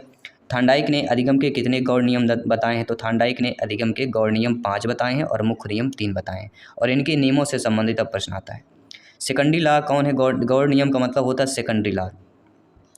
पहला होता है बहुपदकीय का नियम, दूसरा होता है अभिवृत्ति या मनोवृत्ति का नियम, तीसरा होता है आंशिक क्रिया का नियम, चौथा होता है आत्मीकरण का नियम और पांचवा होता है संबंधित परिवर्तन का नियम। ये 5 नियम इसलिए बताएं क्योंकि ऐसा भी प्रश्न आ सकता है कि इनमें से कौन सा थांडाई का गौड़ नियम नहीं है, तो जब आप जानेंगे तभी बता पाएंगे, ठीक है। तो इस प्रकार के भी संभावित प्रश्न हो सकते हैं। किस क्रिया को बार बार दोहराने से उसका संबंध दृढ़ हो जाता है और यह थांडाई के किस नियम पर आधारित होता है? तो दोहराने का बात कही गई, दोहराना का संबंध किससे होता है? अभ्यास के नियम से हो जाता है। दोहराना मतलब बार बार करना, यानी बार बार मतलब अभ्यास की बात आ जाती है। अगला, सीखी गई क्रिया का अन्य समान परिस्थितियों में उपयोग किया जाना क्या कहलाता है? अधिगम, अधिगम स्थानांतरण, परिपक्वता, इनमें से कोई नहीं। तो जब कोई चीज़ आप सीखते हैं और अन्य समान परिस्थितियों में उसका उपयोग करते हैं तो कहीं ना कहीं अधिगम का स्थानांतरण कहला जाता है। तो सेकंड ऑप्शन जो दिया गया, सेकंड ऑप्शन आप लोगों को यहाँ पे सही हो जाता है। क्रिया की सफल से संतोष और असफलता से असंतोष होता है। ये कथन थांडाई के किस नियम को इंगित करता है? तो क्रिया अगर सफल हो रही तो संतोष होगा, अगर क्रिया असफलता होती तो असंतोष होता है। तो थांडाई के नियम से किससे होगा?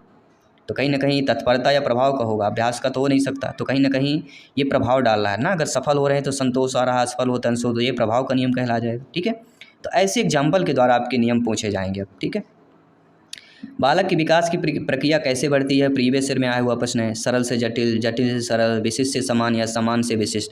तो बालक की जो विकास की प्रक्रिया होती है कैसे बढ़ती है? सामान्य से विशिष्ट की ओर बढ़ती है, ध्यान रखिएगा। रिमाइंड कर लीजिएगा, अगर कुछ भी भूला जा रहा है तो बिल्कुल रिमाइंड हो जाएगा आपका। अगला प्रश्न है, आगे आने वाले और भी इंपॉर्टेंट प्रश्न होंगे, ध्यान रखिएगा।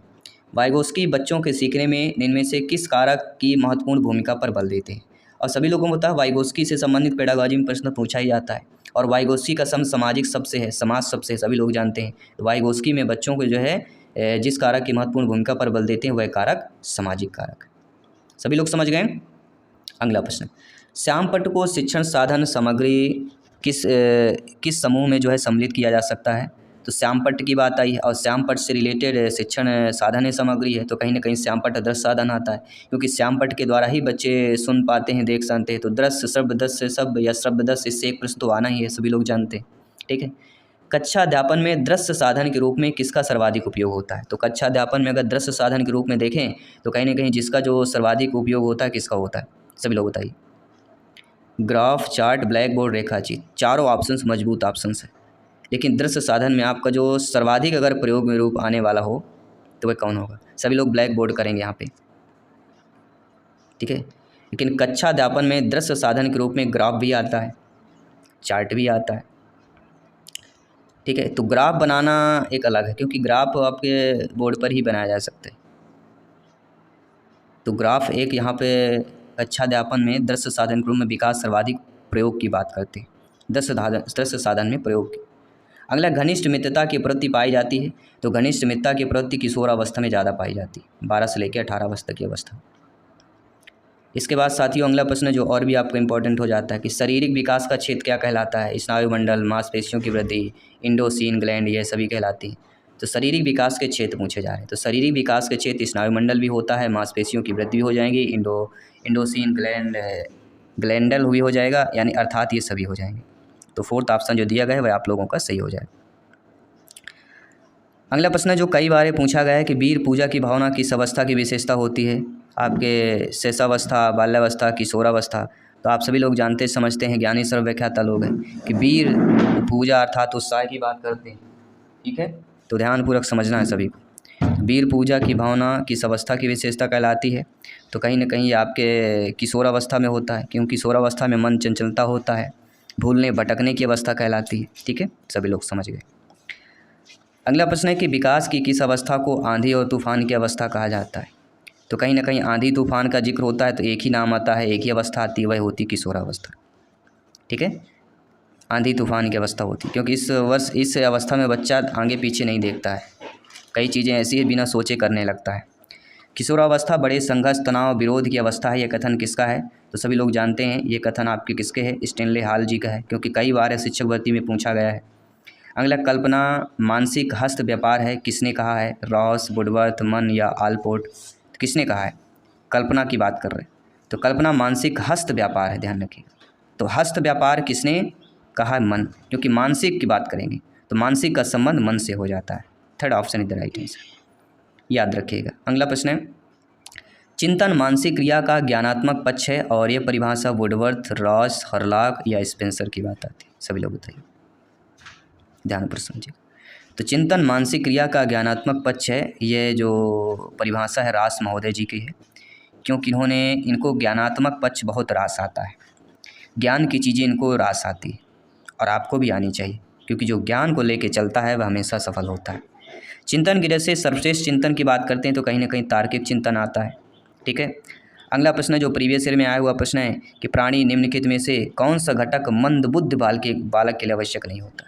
देखिए, मंदबुद्ध बालक के लिए आवश्यक क्या होता है? सीखने की मंद गति, शारीरिक दोष, समूह चिंतन का भाव। लेकिन जो मौलिकता होती है ना, ये प्राणी के घटक में जो है मंदबुद्ध बालकों के लिए आवश्यक नहीं होता। ठीक है, तो ये भी ध्यान देना है कि क्या आवश्यक है क्या नहीं है। जो चीज़ें समझेंगे वही एग्ज़ाम को फतेह कर पाएंगे। किसी एक ही वस्तु पर चेतना का केंद्रीकरण क्या कहलाता है? तो एक वस्तु पर चेतना का केंद्रीकरण क्या कहलाएगा? रुचि, प्रेरणा, प्रत्यक्षीकरण या अवधान? सभी लोग बताइए। अगर किसी एक ही वस्तु पर अगर आपको चेतना आ रही है, केंद्रीकरण बन रहा है, तो कहीं ना कहीं वो आपके लिए अवधान साबित होता है, ध्यान रखिए। ठीक है, तो स्मृति की प्रक्रिया कैसी होती? शारीरिक, मानसिक, चारित्रिक, आध्यात्मिक? सभी लोग ध्यानपूर्वक समझिए और अच्छे तरीके से यहाँ पे सभी को फीडबैक करना है। ठीक है, ध्यानपूर्वक समझिएगा क्योंकि हर एक क्वेश्चन यहाँ पे इम्पोर्टेंट है। तो ध्यानपूर्वक समझिए और प्रिपरेशन को A to Z मजबूत कीजिए। और सभी लोगों को पता है हमारी जो प्रैक्टिस सेट चल रही ना, वो भी आपकी इम्पोर्टेंट है। सब्जेक्ट वाइज जो है प्रैक्टिस चल रही है, तो उनको जो है देखना समझना बहुत जरूरी है। स्मृति की प्रक्रिया कहलाती है मानसिक, याद रखिएगा। ठीक है, कई लोग स्मृति पे मानसिक ही संबंधित होता है। अगला प्रश्न है, वास्तविक स्मृति में याद किया जाता है आदत से, यांत्रिकता से, सक्रिय रूप से या क्रमबद्धता से? तो सभी लोगों को ध्यान पूर्वक समझना है और फीडबैक करना है। तो वास्तविक स्मृति में क्या याद किया जाता है? वास्तविक स्मृति में क्रमबद्धता से याद करते हैं। अगला है कि जब हम सीखी बातों को कभी नहीं भूलते हैं तो वह स्मृति कौन सी कहलाती है? तो स्थायी स्मृति कहलाती है। क्योंकि जब आप आंखों देखा कोई अगर हल करते हैं, कोई भी अगर बच्चा अगर 2+2 अपने हाथों से लिखेगा बराबर 2+2 4 होता है, तो वह स्थायी स्मृति बच्चे की कहलाती है। ठीक है, तो स्थायी स्मृति की बात हो जाती है। अगला प्रश्न है, सभी लोग कमेंट करके बताइएगा इनमें से कौन सा जो है स्मृति का अंग नहीं है? तो स्मृति के अंग आपका कौन कौन सा होता है? अधिगम, चिंतन, प्रत्याहन। लेकिन जो धारण होता है स्मृति का अंग नहीं कहलाता है, तो धारण यहाँ पे नेगेटिव हो जाएगा, अकॉर्डिंग टू क्वेश्चन सही हो जाएगा। वास्तविक स्मृति में याद किया जाता है, क्या क्या याद किए जाते हैं? तो वास्तविक स्मृति में आपके वास्तविक क्रमबद्धता से याद किया जाता है, तो क्रमबद्धता याद रखिएगा। ठीक है, बहुत काम आने वाला है। चिंतन में सम्मिलित जो मानसिक प्रक्रिया कहलाती है वह कल्पना, स्मृति, अनुमान, ये तीनों कहलाती हैं, तो उपरोक्त सभी वाला ऑप्शन सही हो जाएगा। इसके बाद जो अगला प्रश्न दिया गया है कि व्यक्ति, वंशानुक्रम, वातावरण की उपज है, यह कथन किसका हो जाता है? सभी लोग बताइएगा। ठीक है, सभी लोग ध्यानपूर्वक समझिए।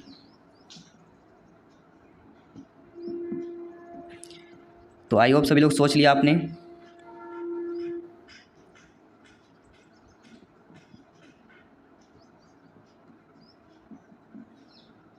चलिए, बहुत बहुत धन्यवाद सभी का। तो व्यक्ति वंशानुक्रम, वातावरण की उपज का कथन है कहीं ना कहीं वुडवर्थ का हो जाता है। वा से वंशानुक्रम, वा से वातावरण, वा से व्यक्ति और वा से वुडवर्थ। ठीक है, तो वा का फैक्टर है यहाँ पे, ध्यानपूर्वक समझिएगा।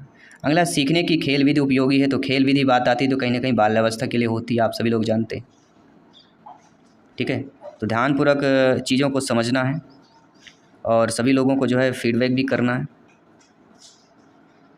क्योंकि यहाँ पे साथियों एक एक चीज़ें आपकी इम्पोर्टेंट। ठीक है, आइए बात करते हैं अगले प्रश्न की। अगला प्रश्न है राष्ट्रीय शिक्षा नीति से संबंधित है, क्योंकि राष्ट्रीय शिक्षा नीति से संबंधित प्रश्न पूछे जाएंगे। राष्ट्रीय शिक्षा नीति 2020 में बच्चों के मूल्यांकन के लिए समावेश को प्रस्तावित करती है। क्या प्रस्तावित करती है? समूहकार और स्व आकलन को प्रस्तावित करती है। फर्स्ट ऑप्शन इधर राइट आंसर हो जाएगा। इसके बाद अगला प्रश्न है जो प्रीवियस ईयर में आया हुआ प्रश्न है कि निम्नलिखित में से कौन से एक जीवित व्यक्ति में एक स्थायी परिवर्तन है जो उसकी आनुवंशिक विरासत से शुरू नहीं होती? तो परिपक्वता, प्रतिवर्त और जाति वृत्ति इनसे शुरू होता है, लेकिन अधिगम जो है ऐसी चीज़ें होती हैं जो जीवित व्यक्ति में स्थायी परिवर्तन होता है, यह किसी आनुवंशिक विरासत से नहीं शुरू होता है। तो अधिगम क्या है? एक जीवित व्यक्ति के स्थायी परिवर्तन होता है जो कि आनुवंशिकता से शुरू नहीं होता है। अगला, निम्न में से कौन सा प्राकृतिक विपेरक है? तो कहीं ना कहीं सामाजिक बंधन या प्राकृतिक होगा। और सुरक्षा, भूख, प्यास ये क्या होंगे? सभी लोग बताइए। इसमें से प्राकृतिक विपेरक कौन है? सभी लोग बताइए। क्या सामाजिक बंधन है या सुरक्षा, भूख, प्यास या सामाजिक बंधन? तो कहीं ना कहीं सुरक्षा, भूख, प्यास और सामाजिक बंधन ये अलग शब्द दिख रहा है, अलग ऑप्शन है, तो फोर्थ ऑप्शन को चयन करेंगे। ठीक है, तो इन ऑप्शनों को देखकर भी आपको कमेंट और फीडबैक करना आना चाहिए। अगला है प्रेरणा छात्रों में रुचि उत्पन्न करने की कला है, ये जो कथन है किसका हो जाता है? तो प्रेरणा छात्रों में उत्पन्न करने की कला है, ये आपका कथन थॉमसन का हो जाता है। इसके बाद अगला है कि जन्मजात प्रेरक कौन है? तो जन्मजात प्रेरक आपकी भूख कहलाती है यहाँ पे। रुचि, प्रशंसा, जीवन ये अर्जित प्रेरक होते हैं। भूख आपकी जन्मजात प्रेरक होती है। अगला, निम्नलिखित में से कौन आरटी अधिनियम आरटी एक्ट 2009 का प्रतिनिधित्व करता है? तो आरटी एक्ट जो 2009 से इनसे संबंधित भी प्रश्न पूछे जाते हैं। तो निःशुल्क एवं अनिवार्य शिक्षा अधिनियम इसका जो है प्रतिनिधित्व करता है। अगला प्रश्न है, किशोरावस्था को किसने उथल पुथल अवस्था कहा? तो उथल पुथल अगर शब्द आता है तो कहीं ना कहीं स्टेनले हाल का नाम आता है, ध्यान रखिए, क्योंकि हाल है तभी आप उथल पुथल कर पाएंगे, क्योंकि उथल पुथल के लिए स्पेस जगह चाहिए। तो हाल अगर बना होगा तो वहाँ पे उथल पुथल व्यायाम कर पाएंगे, रूम में नहीं कर पाएंगे, क्योंकि रूम में सामान भी होता है और हाल खाली भी होता है। तो एक ट्रिक है समझने, हमारी समझाने की आपकी कोशिश है कि उथल पुथल आप हाल में ही कर सकते हैं, अर्थात स्टेनले हाल का ये कथन है, स्टेटमेंट। अनपढ़ समझेगा। स्किनर के अनुसार बच्चों में भाषा का विकास निम्न का परिणाम है। तो स्किनर के अनुसार बच्चों में भाषा विकास का क्या परिणाम होता है? वह होता है अनुकरण तथा पुनर्वलन। क्या होता है साथियों? अनुकरण तथा पुनर्वलन होता है। टेलीग्राम ग्रुप्स चैनल से जरूर जुड़िएगा नोट्स PDF फाइल प्राप्त करने के लिए, और जो पेपर होंगे उनका फीडबैक आपको टेलीग्राम पे मिल जाएगा। तो टेलीग्राम चैनल आज ही ज्वाइन कर लीजिएगा। व्यक्तिगत विभिन्नता के कारण सदैव ही होते हैं। तो व्यक्तिगत जो विभिन्नताएं होती हैं उन्हीं के कारण ही सदैव पर्यावरण और वंशागत होता है। इसके बाद अगला प्रश्न है कि विकास की किसी भी अवस्था पर कुछ भी सिखाया जा सकता है। यह विचार किसका है? स्टेटमेंट किसका है? जीन पियाजे जी का। अवस्था से संबंधित अगर कोई स्टेटमेंट आता है तो वह पियाजे जी का हो जाएगा। ये भी आपको एक ट्रिक है समझने की। पावलोव व स्किनर इनमें से किससे संबंधित होते हैं? तो पावलोव और स्किनर किससे होते हैं? सभी लोग बताइएगा। ठीक है, पावलोव और स्किनर याद रखिएगा। पावलोव स्किनर कहीं ना कहीं व्यवहारवाद का जिक्र होता है। व्यवहारवाद के जनक कौन है? सभी लोग कमेंट करके बताइएगा। जी हाँ, मुझे एक बालक दो, मैं उसे जैसा आप चाहो वैसे बना सकता हूँ। यह कथन किसका है? ये वाटसन का है। वाटसन ने कहा है, मुझे आप केवल एक बच्चा दे दो, मैं उससे चाहूँ जैसा बना सकता हूँ। क्योंकि बच्चे का जैसे वातावरण मिलेगा वैसा बच्चा बनेगा। तो बच्चे का जिस प्रकार से वातावरण देंगे बच्चा वैसे ही चीज़ें क्रिएट करता है। तो इनमें से कौन एक प्रणाली उपागम का पहलू नहीं है? तो उद्देश्य, प्रक्रिया, विषय वस्तु, ये तीनों प्रणाली उपागम के पहलू होते हैं, लेकिन संरचना कोई पहलू नहीं होती। इसलिए according to question second option सही होगा, यानी एक प्रणाली उपागम का पहलू संरचना नहीं है। अगला जो प्रश्न है कि थांडाई का सिद्धांत जाना जाता है। तो थांडाई का सिद्धांत किस प्रकार से जाना जाता है? संयोजनवाद के नाम से जाना जाता है। अगला जो प्रश्न है, संज्ञानात्मक विकास की निम्न अवस्थाओं में कौन सी अवस्था का वर्णन ब्रूनर द्वारा नहीं किया गया है? अधिगम, प्रतिभाप्रकता, पराधीनता, या आपकी चौथा ऑप्शन है सांकेतिकता। तो संज्ञानात्मक विकास की जिस अवस्था में ब्रूनर द्वारा नहीं किया गया है वह पराधीनता। तो ब्रूनर ने पराधीनता का वर्णन नहीं किया है, याद रखिए। अगला के शिक्षण प्रक्रियाओं की एक विधि है। शिक्षण क्या होती है? एक प्रक्रियाओं की विधि होती है जो सीखने की उत्सुकता जागृत करती है। तो सीखने की उत्सुकता जागृत कर रही है, स्टेटमेंट किसका है? परिभाषा किसकी हो जाती है? ध्यान रखिएगा, बहुत इंपॉर्टेंट परिभाषा है, समझिएगा। शिक्षण प्रक्रियाओं की एक विधि है जो सीखने की उत्सुकता को जागृत करती है। तो यह परिभाषा स्टेटमेंट B.O. स्मिथ का हो जाता है। ये C.TET में आया हुआ प्रश्न है। अगला है, निम्न में से अधिगम के संज्ञानात्मक अनुच्छेद से संबंधित हो जाता है। ये वर्ग 2 में आया हुआ है, 6 to 8 क्लास में पूछा गया प्रश्न था। अनुभूति, स्पर्श करना, क्रोधित होना या कल्पना करना। तो इनमें से अधिगम के संज्ञानात्मक अनुच्छेद से संबंधित आपका क्या होता है? कल्पना करना। फोर्थ ऑप्शन इधर राइट आंसर हो जाएगा। अगला, निम्न में से कौन सा शिक्षण है अधिगम प्रक्रम को प्रभावहीन बनाता है? तो ऐसा शिक्षण जो अधिगम प्रक्रम को ही प्रभावहीन बना दे वह होता है पारितोषिक तथा दंड अनुचित उपयोग। जो पारितोषिक होता है यानी पुरस्कार और दंड को अगर अनुचित उपयोग किया जाएगा तो वह शिक्षण अधिगम प्रक्रम को प्रभावहीन बना देता है। तो अनुचित उपयोग मतलब अनुचित अपने आप में नेगेटिव हो जाता है। कौन सा कारण है बच्चे में अनुशासनहीनता का कारण उत्पन्न करता है? वह है भय। अगर बच्चों में भय होता है तो वह अनुशासनहीनता का कारण माना जाता है, भय को माना जाएगा यहाँ पे। इनमें से कौन सी अवस्था लड़कियों में मनोवैज्ञानिक समस्या को जन्म देती है? तो लड़कियों में मनोवैज्ञानिक समस्या किशोरावस्था में जन्म देती है। अगला जो प्रश्न है कि प्राणी के समस्त व्यवहार के पीछे निहित कारक क्या होता है? तो प्राणी के समस्त व्यवहार पीछे निहित जो कारक होता है वह कहीं ना कहीं अभिप्रेरणा का होता है। ठीक है, शिक्षा तकनीक को किसने 3 भागों में बांटा है? तो आपके लुम्सडेन है। लुम्सडेन ऐसे है जो शिक्षा तकनीकी को इन्होंने 3 भागों में बांट दिया। अगला, शिक्षण सूत्रों का आधार क्या होता है? तो शिक्षण सूत्रों का आधार मनोवैज्ञानिक होता है। ये भी आप लोगों को ध्यान देना। इसके बाद जो अगला प्रश्न है कि क्रो एवं क्रो के अनुसार अधिगम प्राप्त करना क्या होता है? तो क्रो एवं क्रो के अनुसार अधिगम प्राप्त करना ज्ञान और अभिवृत्ति होती है। क्रो व क्रो 2 है और यहाँ पर भी 2 चीज़ें और लगा के 2 शब्द जोड़े हैं, ज्ञान और अभिवृत्ति, और बाकी सभी देखिए सिंगल है और लगा के जोड़ा गया है। क्रो एवं क्रो इन चीज़ों को भी समझना है, थोड़ा ट्रिकली आपको माइंड करना पड़ेगा। अधिगम जीवन पर्यंत प्रक्रिया है जो पूर्ण होती है, विद्यालय में, समाज में, परिवार में, तीनों में होती है। अधिगम जीवन पर्यंत प्रक्रिया जो पूर्ण होती है, तीनों में होती है, विद्यालय, समाज, परिवार, तीनों से सीखा जाता है। परिपक्वता जिसका दूसरा नाम है वह क्षमता का विकास। परिपक्वता जिसका दूसरा नाम है, क्षमता के विकास का दूसरा नाम ही परिपक्वता है। दोनों प्रकार से पूछा जा सकता है। अगला, कक्षा में शिक्षक विद्यार्थियों को सीखने के लिए प्रेरित करते हैं। किस प्रकार से प्रेरित करते हैं? गृह कार्य देकर भी करते हैं, प्रश्न पूछकर भी, उदाहरण देकर। इन तीनों प्रकार से जो है आप लोग जो है, क्योंकि आप लोग सभी शिक्षक हैं, आप सभी लोग अपने विद्यार्थी बालक बालिकाओं को सीखने के लिए प्रेरित करते हैं। तो हर एक प्रकार से प्रश्न पूछा जाएगा। इनमें से कौन सा नकारात्मक संवेग नहीं है? यानी सकारात्मक इसमें से क्या होगा? आशा। आशा क्या है? आपके लिए कोई आशा है, आपके लिए आशा ही है ना कि सर हमें क्वालिफाइड करवाएंगे, सर से हम पढ़ेंगे तो एग्ज़ाम क्वालिफाइड हो जाएगा, ये क्वेश्चन हम पढ़ेंगे तो वाकई में एग्ज़ाम में अच्छे नंबर आएंगे, ये आपके लिए आशा है। तो ये एक हो जाएगा नकारात्मक संवेग नहीं, जबकि सकारात्मक आएगा। बाकी भय, क्रोध, चिंता करना, ये सारे नकारात्मक संवेग। तो नकारात्मक और सकारात्मक संवेग आपसे बनने चाहिए। बच्चे में संवेगात्मक संघर्ष उत्पन्न होता है। तो बच्चे में जो संवेगात्मक संघर्ष उत्पन्न होता है क्रोध से, क्योंकि ना तो पीड़ा से होगा, ना भय से, ना उत्तेजना होगा। क्योंकि संवेगात्मक संघर्ष की बात करेंगे तो कहीं ना कहीं क्रोध से ही होता है। बुद्धि का अभिवृद्धि का चरम बिंदु जिस आयु में होता है, तो बुद्धि के अभिवृद्धि का, यदि बुद्धि की जो अभिवृद्धि मतलब होता है बढ़ने का, जो चरम बिंदु होता है वह कहलाता है 16 वर्ष। किशोरावस्था तक ही बुद्धि का सभी लोग जानते हैं पूर्णतः विकास हो जाता है। सीखना व्यक्ति में एक परिवर्तन है जो उसके वातावरण के परिवर्तनों के अनुसरण में होता है। ये कथन किसका है? ईपी पील महोदय जी का कथन है। आइए बात करेंगे अगले प्रश्न की। इनमें से कौन सा संवाद स्रोत नहीं है? तो संवाद स्रोत वक्ता होता है, संदेश होता है, संवाद स्रोत होता है, लेकिन अनुभव जो होता है यह संवाद स्रोत नहीं होता है। ध्यान रखिएगा, ठीक है, सभी लोग समझ जाइएगा। अगला जो प्रश्न दिया गया आप लोग समझिए कि किसकी पुस्तक में किशोरावस्था, तनाव और संघर्ष का काल छपा था? किसकी पुस्तक में छापा था? स्टेनले हॉल की पुस्तक में, किशोरावस्था, तनाव और संघर्ष का काल।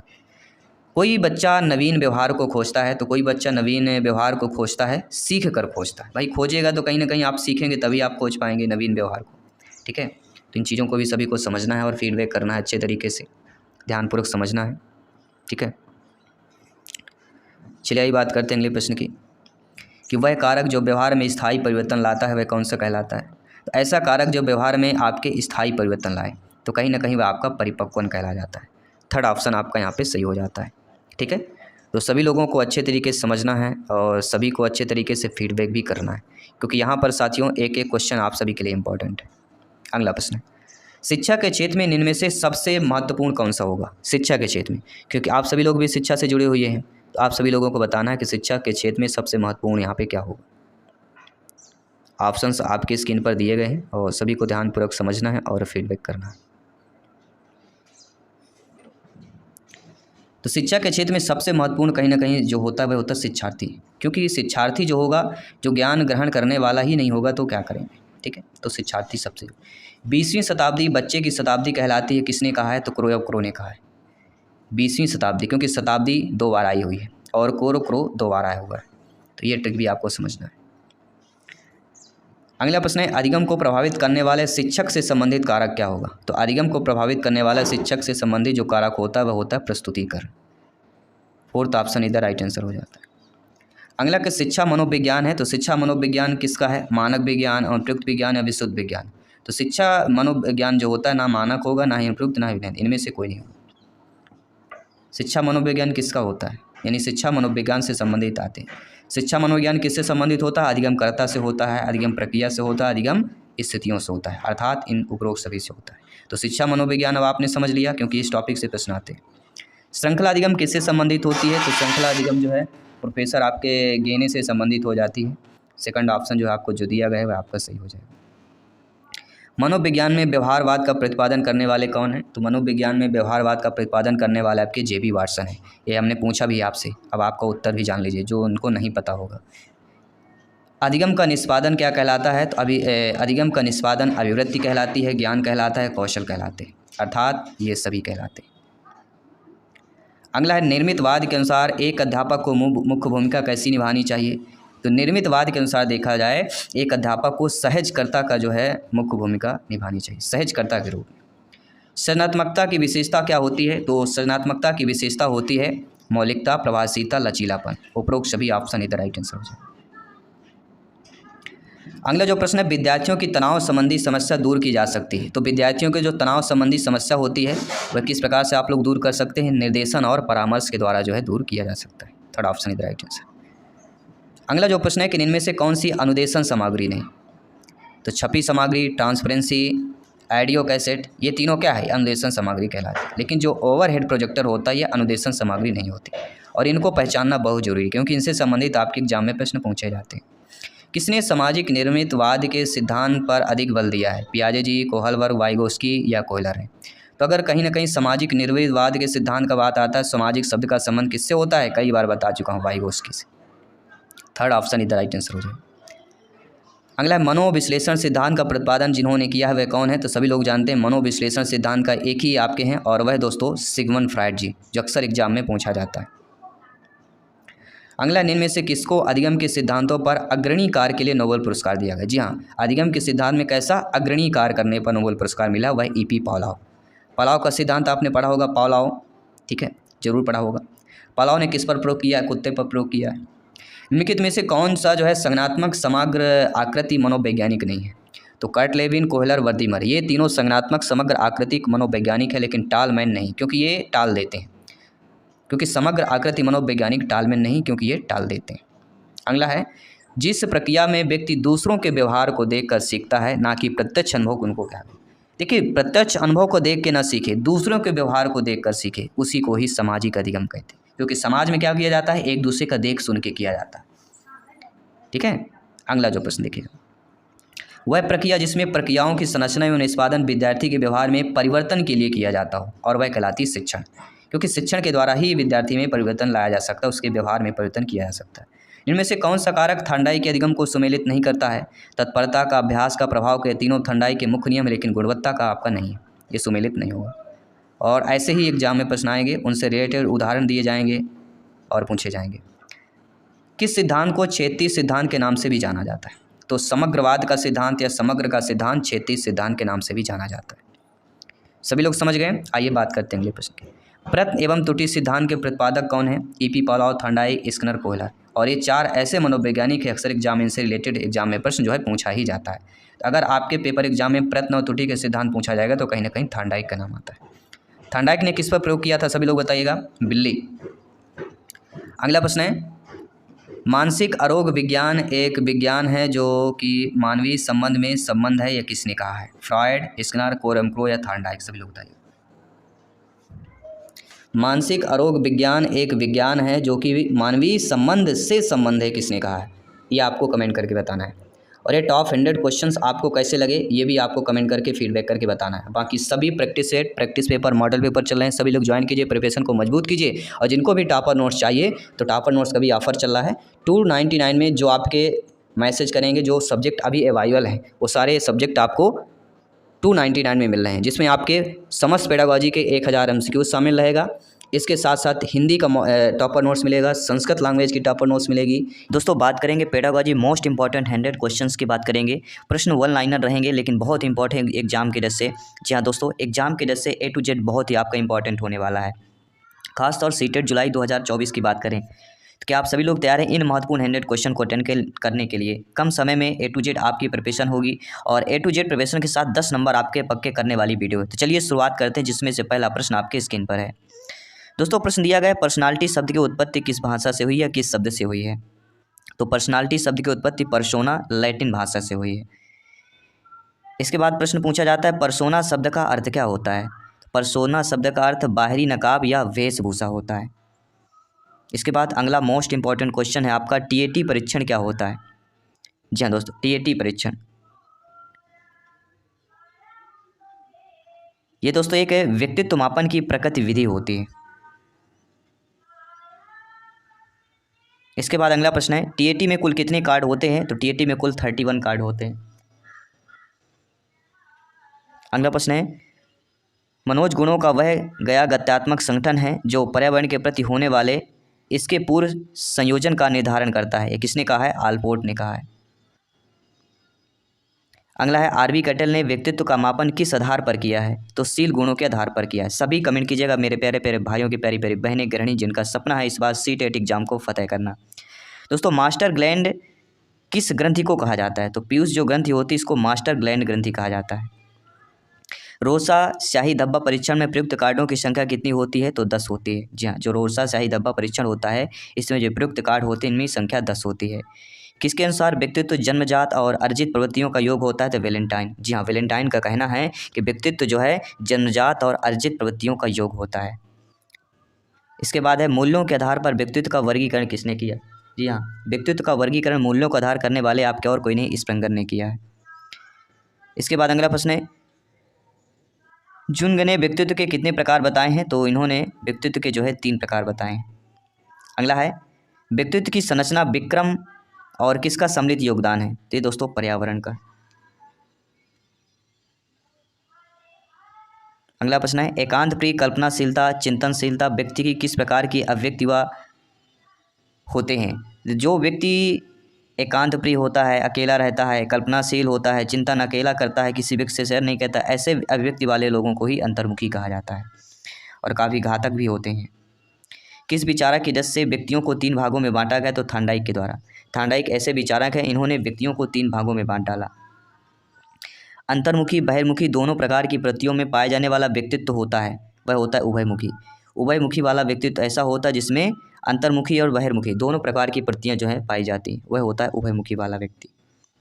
व्यक्तित्व को निर्धारित करने वाले 2 कारक कौन कौन से होते हैं? तो व्यक्तित्व को निर्धारित करने वाले पहला कारक होता है जैविक और दूसरा होता है वातावरण। व्यक्ति के किन गुणों का समग्र रूप कहा जाता है? तो आंतरिक और बाह्य गुणों को ही व्यक्ति के समग्र गुणों का रूप कहा जाता है। दर्शन शास्त्र के अनुसार आत्म गुण का दूसरा नाम क्या होता है? तो दर्शन शास्त्र के अकॉर्डिंग देखा जाए आत्मगुण का नाम ही व्यक्तित्व होता है। व्यक्तित्व किसका गुणनफल होता है? तो व्यक्तित्व जो होता है वंशानुक्रम एवं वातावरण का गुणनफल होता है। अगला, पिछड़ापन मापने की इकाई क्या होती है? पिछड़ापन मापने की इकाई शैक्षणिक लब्धि होती है।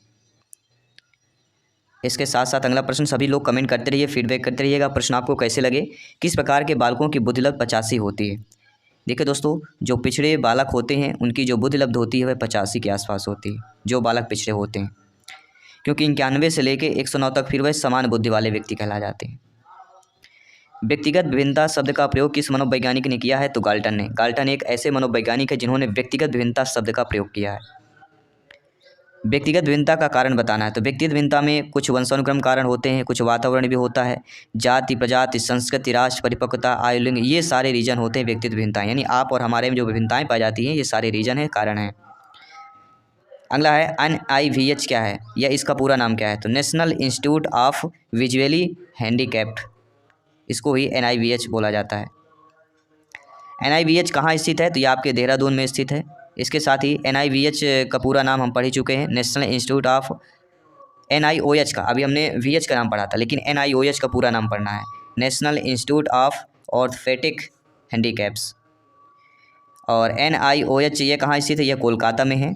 इसके बाद आपका आता है कि NIMH का फुल फॉर्म क्या होता है? तो national institute of mental handicapped, और इसका मुख्यालय कहाँ पर है? सिकंदराबाद। कहाँ पर स्थित है? सिकंदराबाद पर है। इसके बाद आता है NIHH का पूरा नाम, तो national institute of hearing handicapped, और ये कहाँ स्थित है? आपके मुंबई पर स्थित है। दोस्तों, जिन बालकों की बुद्धि लब्ध 70 से कम होती है उन्हें मंदबुद्धि कहते हैं, यह कथन किसने दिया? तो क्रोयम क्रो ने दिया था। क्रोयम क्रो ने क्या कहा है कि जिन बालकों की बुद्धि लब्ध 70 से कम होती है उन्हें मंदबुद्धि कहते हैं। ये परिभाषा किसकी है? क्रोयम क्रो की परिभाषा है। स्टेटमेंट भी आपको पता है एग्जाम में पूछे जाते हैं। दोस्तों, प्रतिभाशाली बालक इन बालकों की श्रेणी में आते हैं। तो जो प्रतिभाशाली बालक होते हैं विशिष्ट बालक की श्रेणी पर आते हैं। यहाँ आपको क्वेश्चन टू आंसर मिलेगा, ऑप्शंस आपको नहीं मिलेंगे। मानसिक न्यूनता वाले बालकों को क्या कहा जाता है? जो मानसिक न्यूनता वाले होते हैं, तो मानसिक न्यूनता मतलब कम, यानी मंदबुद्धि बालक की बात कर रहे हैं। पिछड़ा बालक वह है जो स्कूल के जीवन के मध्य में अपनी आयु स्तर की कक्षा से एक सीढ़ी नीचे की कक्षा का कार्य करने में असमर्थ हो, यह कथन किसका है? तो यह सीरियल बर्ट का कथन है। सीरियल बर्ट ने पिछड़े बालक की एक परिभाषा बता दी। इसके बाद अगला प्रश्न है, टर्मन के अनुसार प्रतिभाशाली बालक की बुद्धि लब्ध कितनी होनी चाहिए? तो टर्मन के अनुसार प्रतिभाशाली बुद्धि लब्ध की जो बालक की बुद्धि लब्ध 140 के ऊपर होनी चाहिए, जो प्रतिभाशाली बालक। छात्रों को कैसे विषय देना चाहिए? तो रुचि और योग्यता के अनुसार जो है छात्रों को विषय देना चाहिए। अगला आता है AAMR का पूरा नाम क्या होता है? तो American association of mentally retired. AAMD का अर्थ क्या होता है? American associate mentally deficiency. ये सारे पूछे जाते हैं आपके। आर्मी अल्फा बुद्धि परीक्षण किस प्रकार का परीक्षण होता है? तो आर्मी अल्फा बुद्धि परीक्षण जो होता है शाब्दिक सामूहिक परीक्षण कहलाता है। दोस्तों बाकर मेहंदी का संबंध किससे है? तो ये सृजनात्मक परीक्षण से। सृजनात्मक परीक्षण का संबंध आपके अगला प्रश्न देखिएगा। किसने सर्वप्रथम प्रयोगशाला खोलकर बुद्धि परीक्षण के कार्य को वैज्ञानिक आधार दिया? और वह आपके वुंट है। वुंट ने क्या किया? सर्वप्रथम प्रयोगशाला खोला और बुद्धि परीक्षण कार्य को वैज्ञानिक का आधार दिया। विलियम वुंट की बात करते हैं। वुंट ने प्रयोगात्मक मनोविज्ञान की प्रयोगशाला कब स्थापित की थी? तो 1879 ईस्वी में किया था। सामूहिक बुद्धि परीक्षण किस देश में सर्वप्रथम आरंभ हुआ? तो सामूहिक बुद्धि परीक्षण अमेरिका देश में सर्वप्रथम जो है आरंभ हुआ था। बुद्धि के समूह कारक का सिद्धांत का प्रतिपादन किसके द्वारा किया गया? तो थर्स्टन के द्वारा किया। अगर आपके एग्जाम में पूछा जाता है कि बुद्धि के जो समूह कारक सिद्धांत है इसके प्रतिपादक कौन है, तो जब आपके ऑप्शन पे थर्स्टन ऑप्शन दिया रहे उसको कर लेना। समूह कारक मतलब थर्स्टन। डॉक्टर भाटिया द्वारा क्रियात्मक बुद्धि परीक्षण माला का निर्माण कब किया गया? तो 1955 ईस्वी में किया गया था। इसके साथ ही बाधित बुद्धि परीक्षण में प्रयोज्य की बुद्धि का मापन करने में किसका प्रयोग किया जाता है? तो भाषा या शब्दों का प्रयोग किया जाता है। भारत में सृजनात्मक परीक्षण की रचना किसने की? तो बाकर मेहंदी ने भारत में सृजनात्मक परीक्षण की रचना की। बुद्धि परीक्षण में सबसे अधिक उपयोग किस परीक्षण का होता है? तो बुद्धि परीक्षण में सबसे अधिक शाब्दिक परीक्षण का प्रयोग जो किया जाता है। मनोविज्ञान की प्रथम प्रयोगशाला किसने स्थापित की? तो मनोविज्ञान की प्रथम प्रयोगशाला विलियम वुंट ने जो है प्रतिपादित की या स्थापित किया था। BF स्किनर जो है किस प्रकार के मनोवैज्ञानिक थे? तो BF स्किनर एक प्रकार के व्यवहारवादी मनोवैज्ञानिक थे। और व्यवहारवाद के जनक कौन कहलाते हैं? तो वाटसन। व्यवहारवाद के अगर जनक पूछा जाता है तो आपके वाटसन कहलाते हैं। अगला शिक्षण एवं अधिगम में अंतर होता है। तो शिक्षण और अधिगम में किसका अंतर होता है? तो शिक्षण में शिक्षक को अधिक क्रियाशील होना पड़ता है, जबकि अधिगम में छात्र को क्रियाशील होना पड़ता है। ये दोनों में अंतर है। शिक्षण में क्या होता है, इसमें क्या होता है, शिक्षक को अधिक क्रियाशील होना पड़ेगा और अधिगम में छात्र को अधिक क्रियाशील होना पड़ेगा। प्रेरणा संबंधी चालक सिद्धांत के प्रतिपादक कौन है? तो प्रेरणा संबंधी चालक सिद्धांत के प्रतिपादक कार्ल लियोनार्ड हल हैं। नोट कर लीजिएगा, एग्जाम के पहले सारे इंपॉर्टेंट क्वेश्चन है, रिपीट करके जाइएगा। अभिप्रेरणा का मनोविश्लेषण सिद्धांत किसने दिया? तो सिगमंड फ्रायड ने दिया था। फ्रायड ने कितनी मूल प्रवृत्तियां बताई हैं? तो फ्रायड ने 2, एक जीवन मूल प्रवृत्ति, एक है मृत्यु मूल प्रवृत्ति। और मैकडूगल के 14 मूल प्रवृत्तियां तो आप सभी लोग जानते ही होंगे। अभिप्रेरणा का मांग सिद्धांत अर्थात न्यूड थ्योरी किसने दिया? तो अब्राहम मास्लो ने दिया था। इसके बाद इंपॉर्टेंट क्वेश्चन है, अभिप्रेरणा की मूल प्रवृत्तियों का सिद्धांत किसने दिया? मैकडूगल ने दिया, जो हमने अभी आपको बताया। मैकडूगल की कुल कितनी प्रवृत्तियां बताई हैं? 14 बताई गई हैं। और स्किनर ने पुनर्बलन के कितने प्रकार बताए हैं? तो 2 प्रकार बताए हैं। इसके साथ ही व्यवहार में उत्तरोत्तर अनुकूलन की प्रक्रिया ही अधिगम है, किसने कहा है? स्किनर ने कहा है। स्किनर की परिभाषा क्या है कि व्यवहार में उत्तरोत्तर अनुकूलन की प्रक्रिया को ही अधिगम कहा जाता है। पावलोव के प्रयोग में कौन सा अस्वाभाविक उत्तेजक जोड़ दिया गया? तो ईपी पावलोव सभी लोग जानते हैं किस पर प्रयोग किया? भूखी बिल्ली पर प्रयोग किया गया था, ये कुत्ते पर किया गया था। सभी तो पावलोव ने किस पर प्रयोग किया? पावलोव ने कुत्ते पर प्रयोग किया था। थांडाइक ने बिल्ली पर प्रयोग किया था, तो इनको भी आपको भूलना नहीं है। तो उत्तेजक जोड़ दिया गया, वह है घंटी। इसके साथ ही प्रयत्न और भूल के सिद्धांत को दर्शाने के लिए थांडाइक ने किस पर प्रयोग किया था? तो बिल्ली पर प्रयोग किया था। थांडाइक ने अधिगम के कितने मुख्य व गौण नियम बताएं? तो थांडाइक ने मुख्य नियम 3 और गौण नियम 5 बताएं। अभ्यास का नियम, तत्परता का नियम, प्रभाव का नियम, ये थांडाइक के मुख्य नियम है। क्रिया को उत्तेजित करना, नियमित करना तथा जारी रखने की प्रक्रिया को ही अभिप्रेरण कहते हैं। यह कथन किसका है? गुड का कथन है। स्टेटमेंट आते हैं एग्जाम में, ध्यान रखिएगा, सारे इंपॉर्टेंट है। क्रिया को उत्तेजित करना, उसको नियमित बनाए रखना और जारी रखना को ही अभिप्रेरण कहा जाता है। यह कथन गुड का कथन है। दोस्तों व्यक्ति का व्यवहार उसकी मूल प्रवृत्तियों से संचालित होता है। यह कथन किसका है? मैकडूगल का कथन है। मैकडूगल ने क्या है, जो व्यक्ति की व्यवहार होती है उसकी मूल प्रवृत्तियों से ही जो है संचालित होती है। किसने कहा? मैकडूगल ने कहा है। संज्ञानात्मक छेद का सिद्धांत किसने दिया? तो कर्ट लेविन ने दिया। अभिप्रेरणा का स्वास्थ्य सिद्धांत किसने दिया? एच वर्ग ने दिया। इसके साथ साथ आपका प्रश्न पूछा जाता है कि निंदा, पुरस्कार आदि अभिप्रेरणा की कैसे साधन है? तो ये बाह्य साधन कहलाते हैं। निंदा, पुरस्कार ये अभिप्रेरण के बाह्य पुरस्कार या बाह्य साधन कहलाते हैं। क्रिया प्रसूत अनुबंधन सिद्धांत का प्रतिपादन किसके द्वारा किया गया है? तो क्रिया प्रसूत अनुबंधन सिद्धांत का प्रतिपादन BF स्किनर द्वारा किया गया। जी हाँ, नोट कर लीजिए। आवश्यकता, चालक व प्रोत्साहन का योग क्या कहलाता है? इसी को ही प्रेरक कहा जाता है। आवश्यकता, चालक और प्रोत्साहन, इन तीनों को योग को ही प्रेरक कहते हैं। अधिगम के अनुकूलन अनुक्रिया सिद्धांत के प्रतिपादक कौन है? तो वह आपके ईपी पॉलाव हैं, सभी लोग जानते हैं। सारे मनोवैज्ञानिक सिद्धांतों का निचोड़ आने वाला है, सारे मनोवैज्ञानिकों को A to Z रिपोर्ट आने वाला है, A to Z क्वेश्चन आने वाले हैं, वो वही क्वेश्चन आएंगे जो एग्जाम में पूछे गए हैं, रिपीट हुए हैं, संभावित प्रश्न। दोस्तों, कॉल्सनिक ने बालक के विकास की कितनी अवस्थाएं बताई? तो कॉल्सनिक ने बालक के विकास की 8 अवस्थाएं बताई, नोट कर लीजिएगा। माता पिता ने संतान को हस्तांतरित होने वाले गुणों को क्या कहा है? तो वंशानुक्रम कहा है। और किशोरावस्था जीवन का सबसे कठिन काल है, किसने कहा है? किलपैट्रिक ने कहा है। इसके साथ साथ दोस्तों, किशोरावस्था बड़े संघर्ष, तूफान एवं विरोध की अवस्था है, कथन किसका है? स्टेनले हाल का है। कई बार टीटी एग्जाम में पूछा गया है, या कह सकते हैं सभी टीटी एग्जाम में प्रश्न पूछा जाता है और रिपीट भी होता है। कल्पना सृष्टि का नामक स्वयं शिशु होता है, किसने कहा है? फ्रायड ने कहा है। इसके साथ ही शैशवावस्था को सीखने का आदर्श काल किसने कहा है? तो वेलेंटाइन ने कहा है। जी हाँ, जो शैशवावस्था होती है इसमें सीखने का आदर्श काल किसने कहा है? वेलेंटाइन ने कहा है। इसके साथ व्यक्ति का मानसिक विकास 15 से 20 वर्ष की अवस्था में अपनी उच्चतम सीमा पर पहुंचता है, किसने कहा है? वुडवर्थ ने कहा है। सीखने के गेस्टाल्ट सिद्धांत को और किस नाम से जाना जाता है? तो आपके अंतर्दृष्टि अधिगम का सिद्धांत हो गया, इसके साथ सूझ का सिद्धांत, यह है गेस्टाल्ट का सिद्धांत जो अन्य नामों से जाना जाता है। सूजी के सिद्धांत के प्रतिपादक कौन है? 4 जर्मन मनोवैज्ञानिक है, मैक्स वर्दीमार, कोहलर, कोफ्फा और लेविन। नोट करते जाइएगा, एक एक प्रश्न को रिपोर्ट नोट करते जाइएगा, एक एक क्वेश्चन को अपने माइंड की मेमोरी पे सेव करते जाइएगा। दोस्तों, समान रूप से मानव विकास को कितनी अवस्थाओं में बांटा गया है? तो समान रूप से मानव विकास को 5 अवस्थाओं में बांटा गया है। बाल्यावस्था को मिथ्या परिपक्वता का काल किसने कहा? रास ने कहा, क्योंकि इनका जो है रास नहीं आता है। हेरिडिटरी जीनियस नामक पुस्तक किसके द्वारा लिखी गई? तो फ्रांसीसी गाल्टन द्वारा लिखी गई है पुस्तक है हेरिडिटरी जीनियस।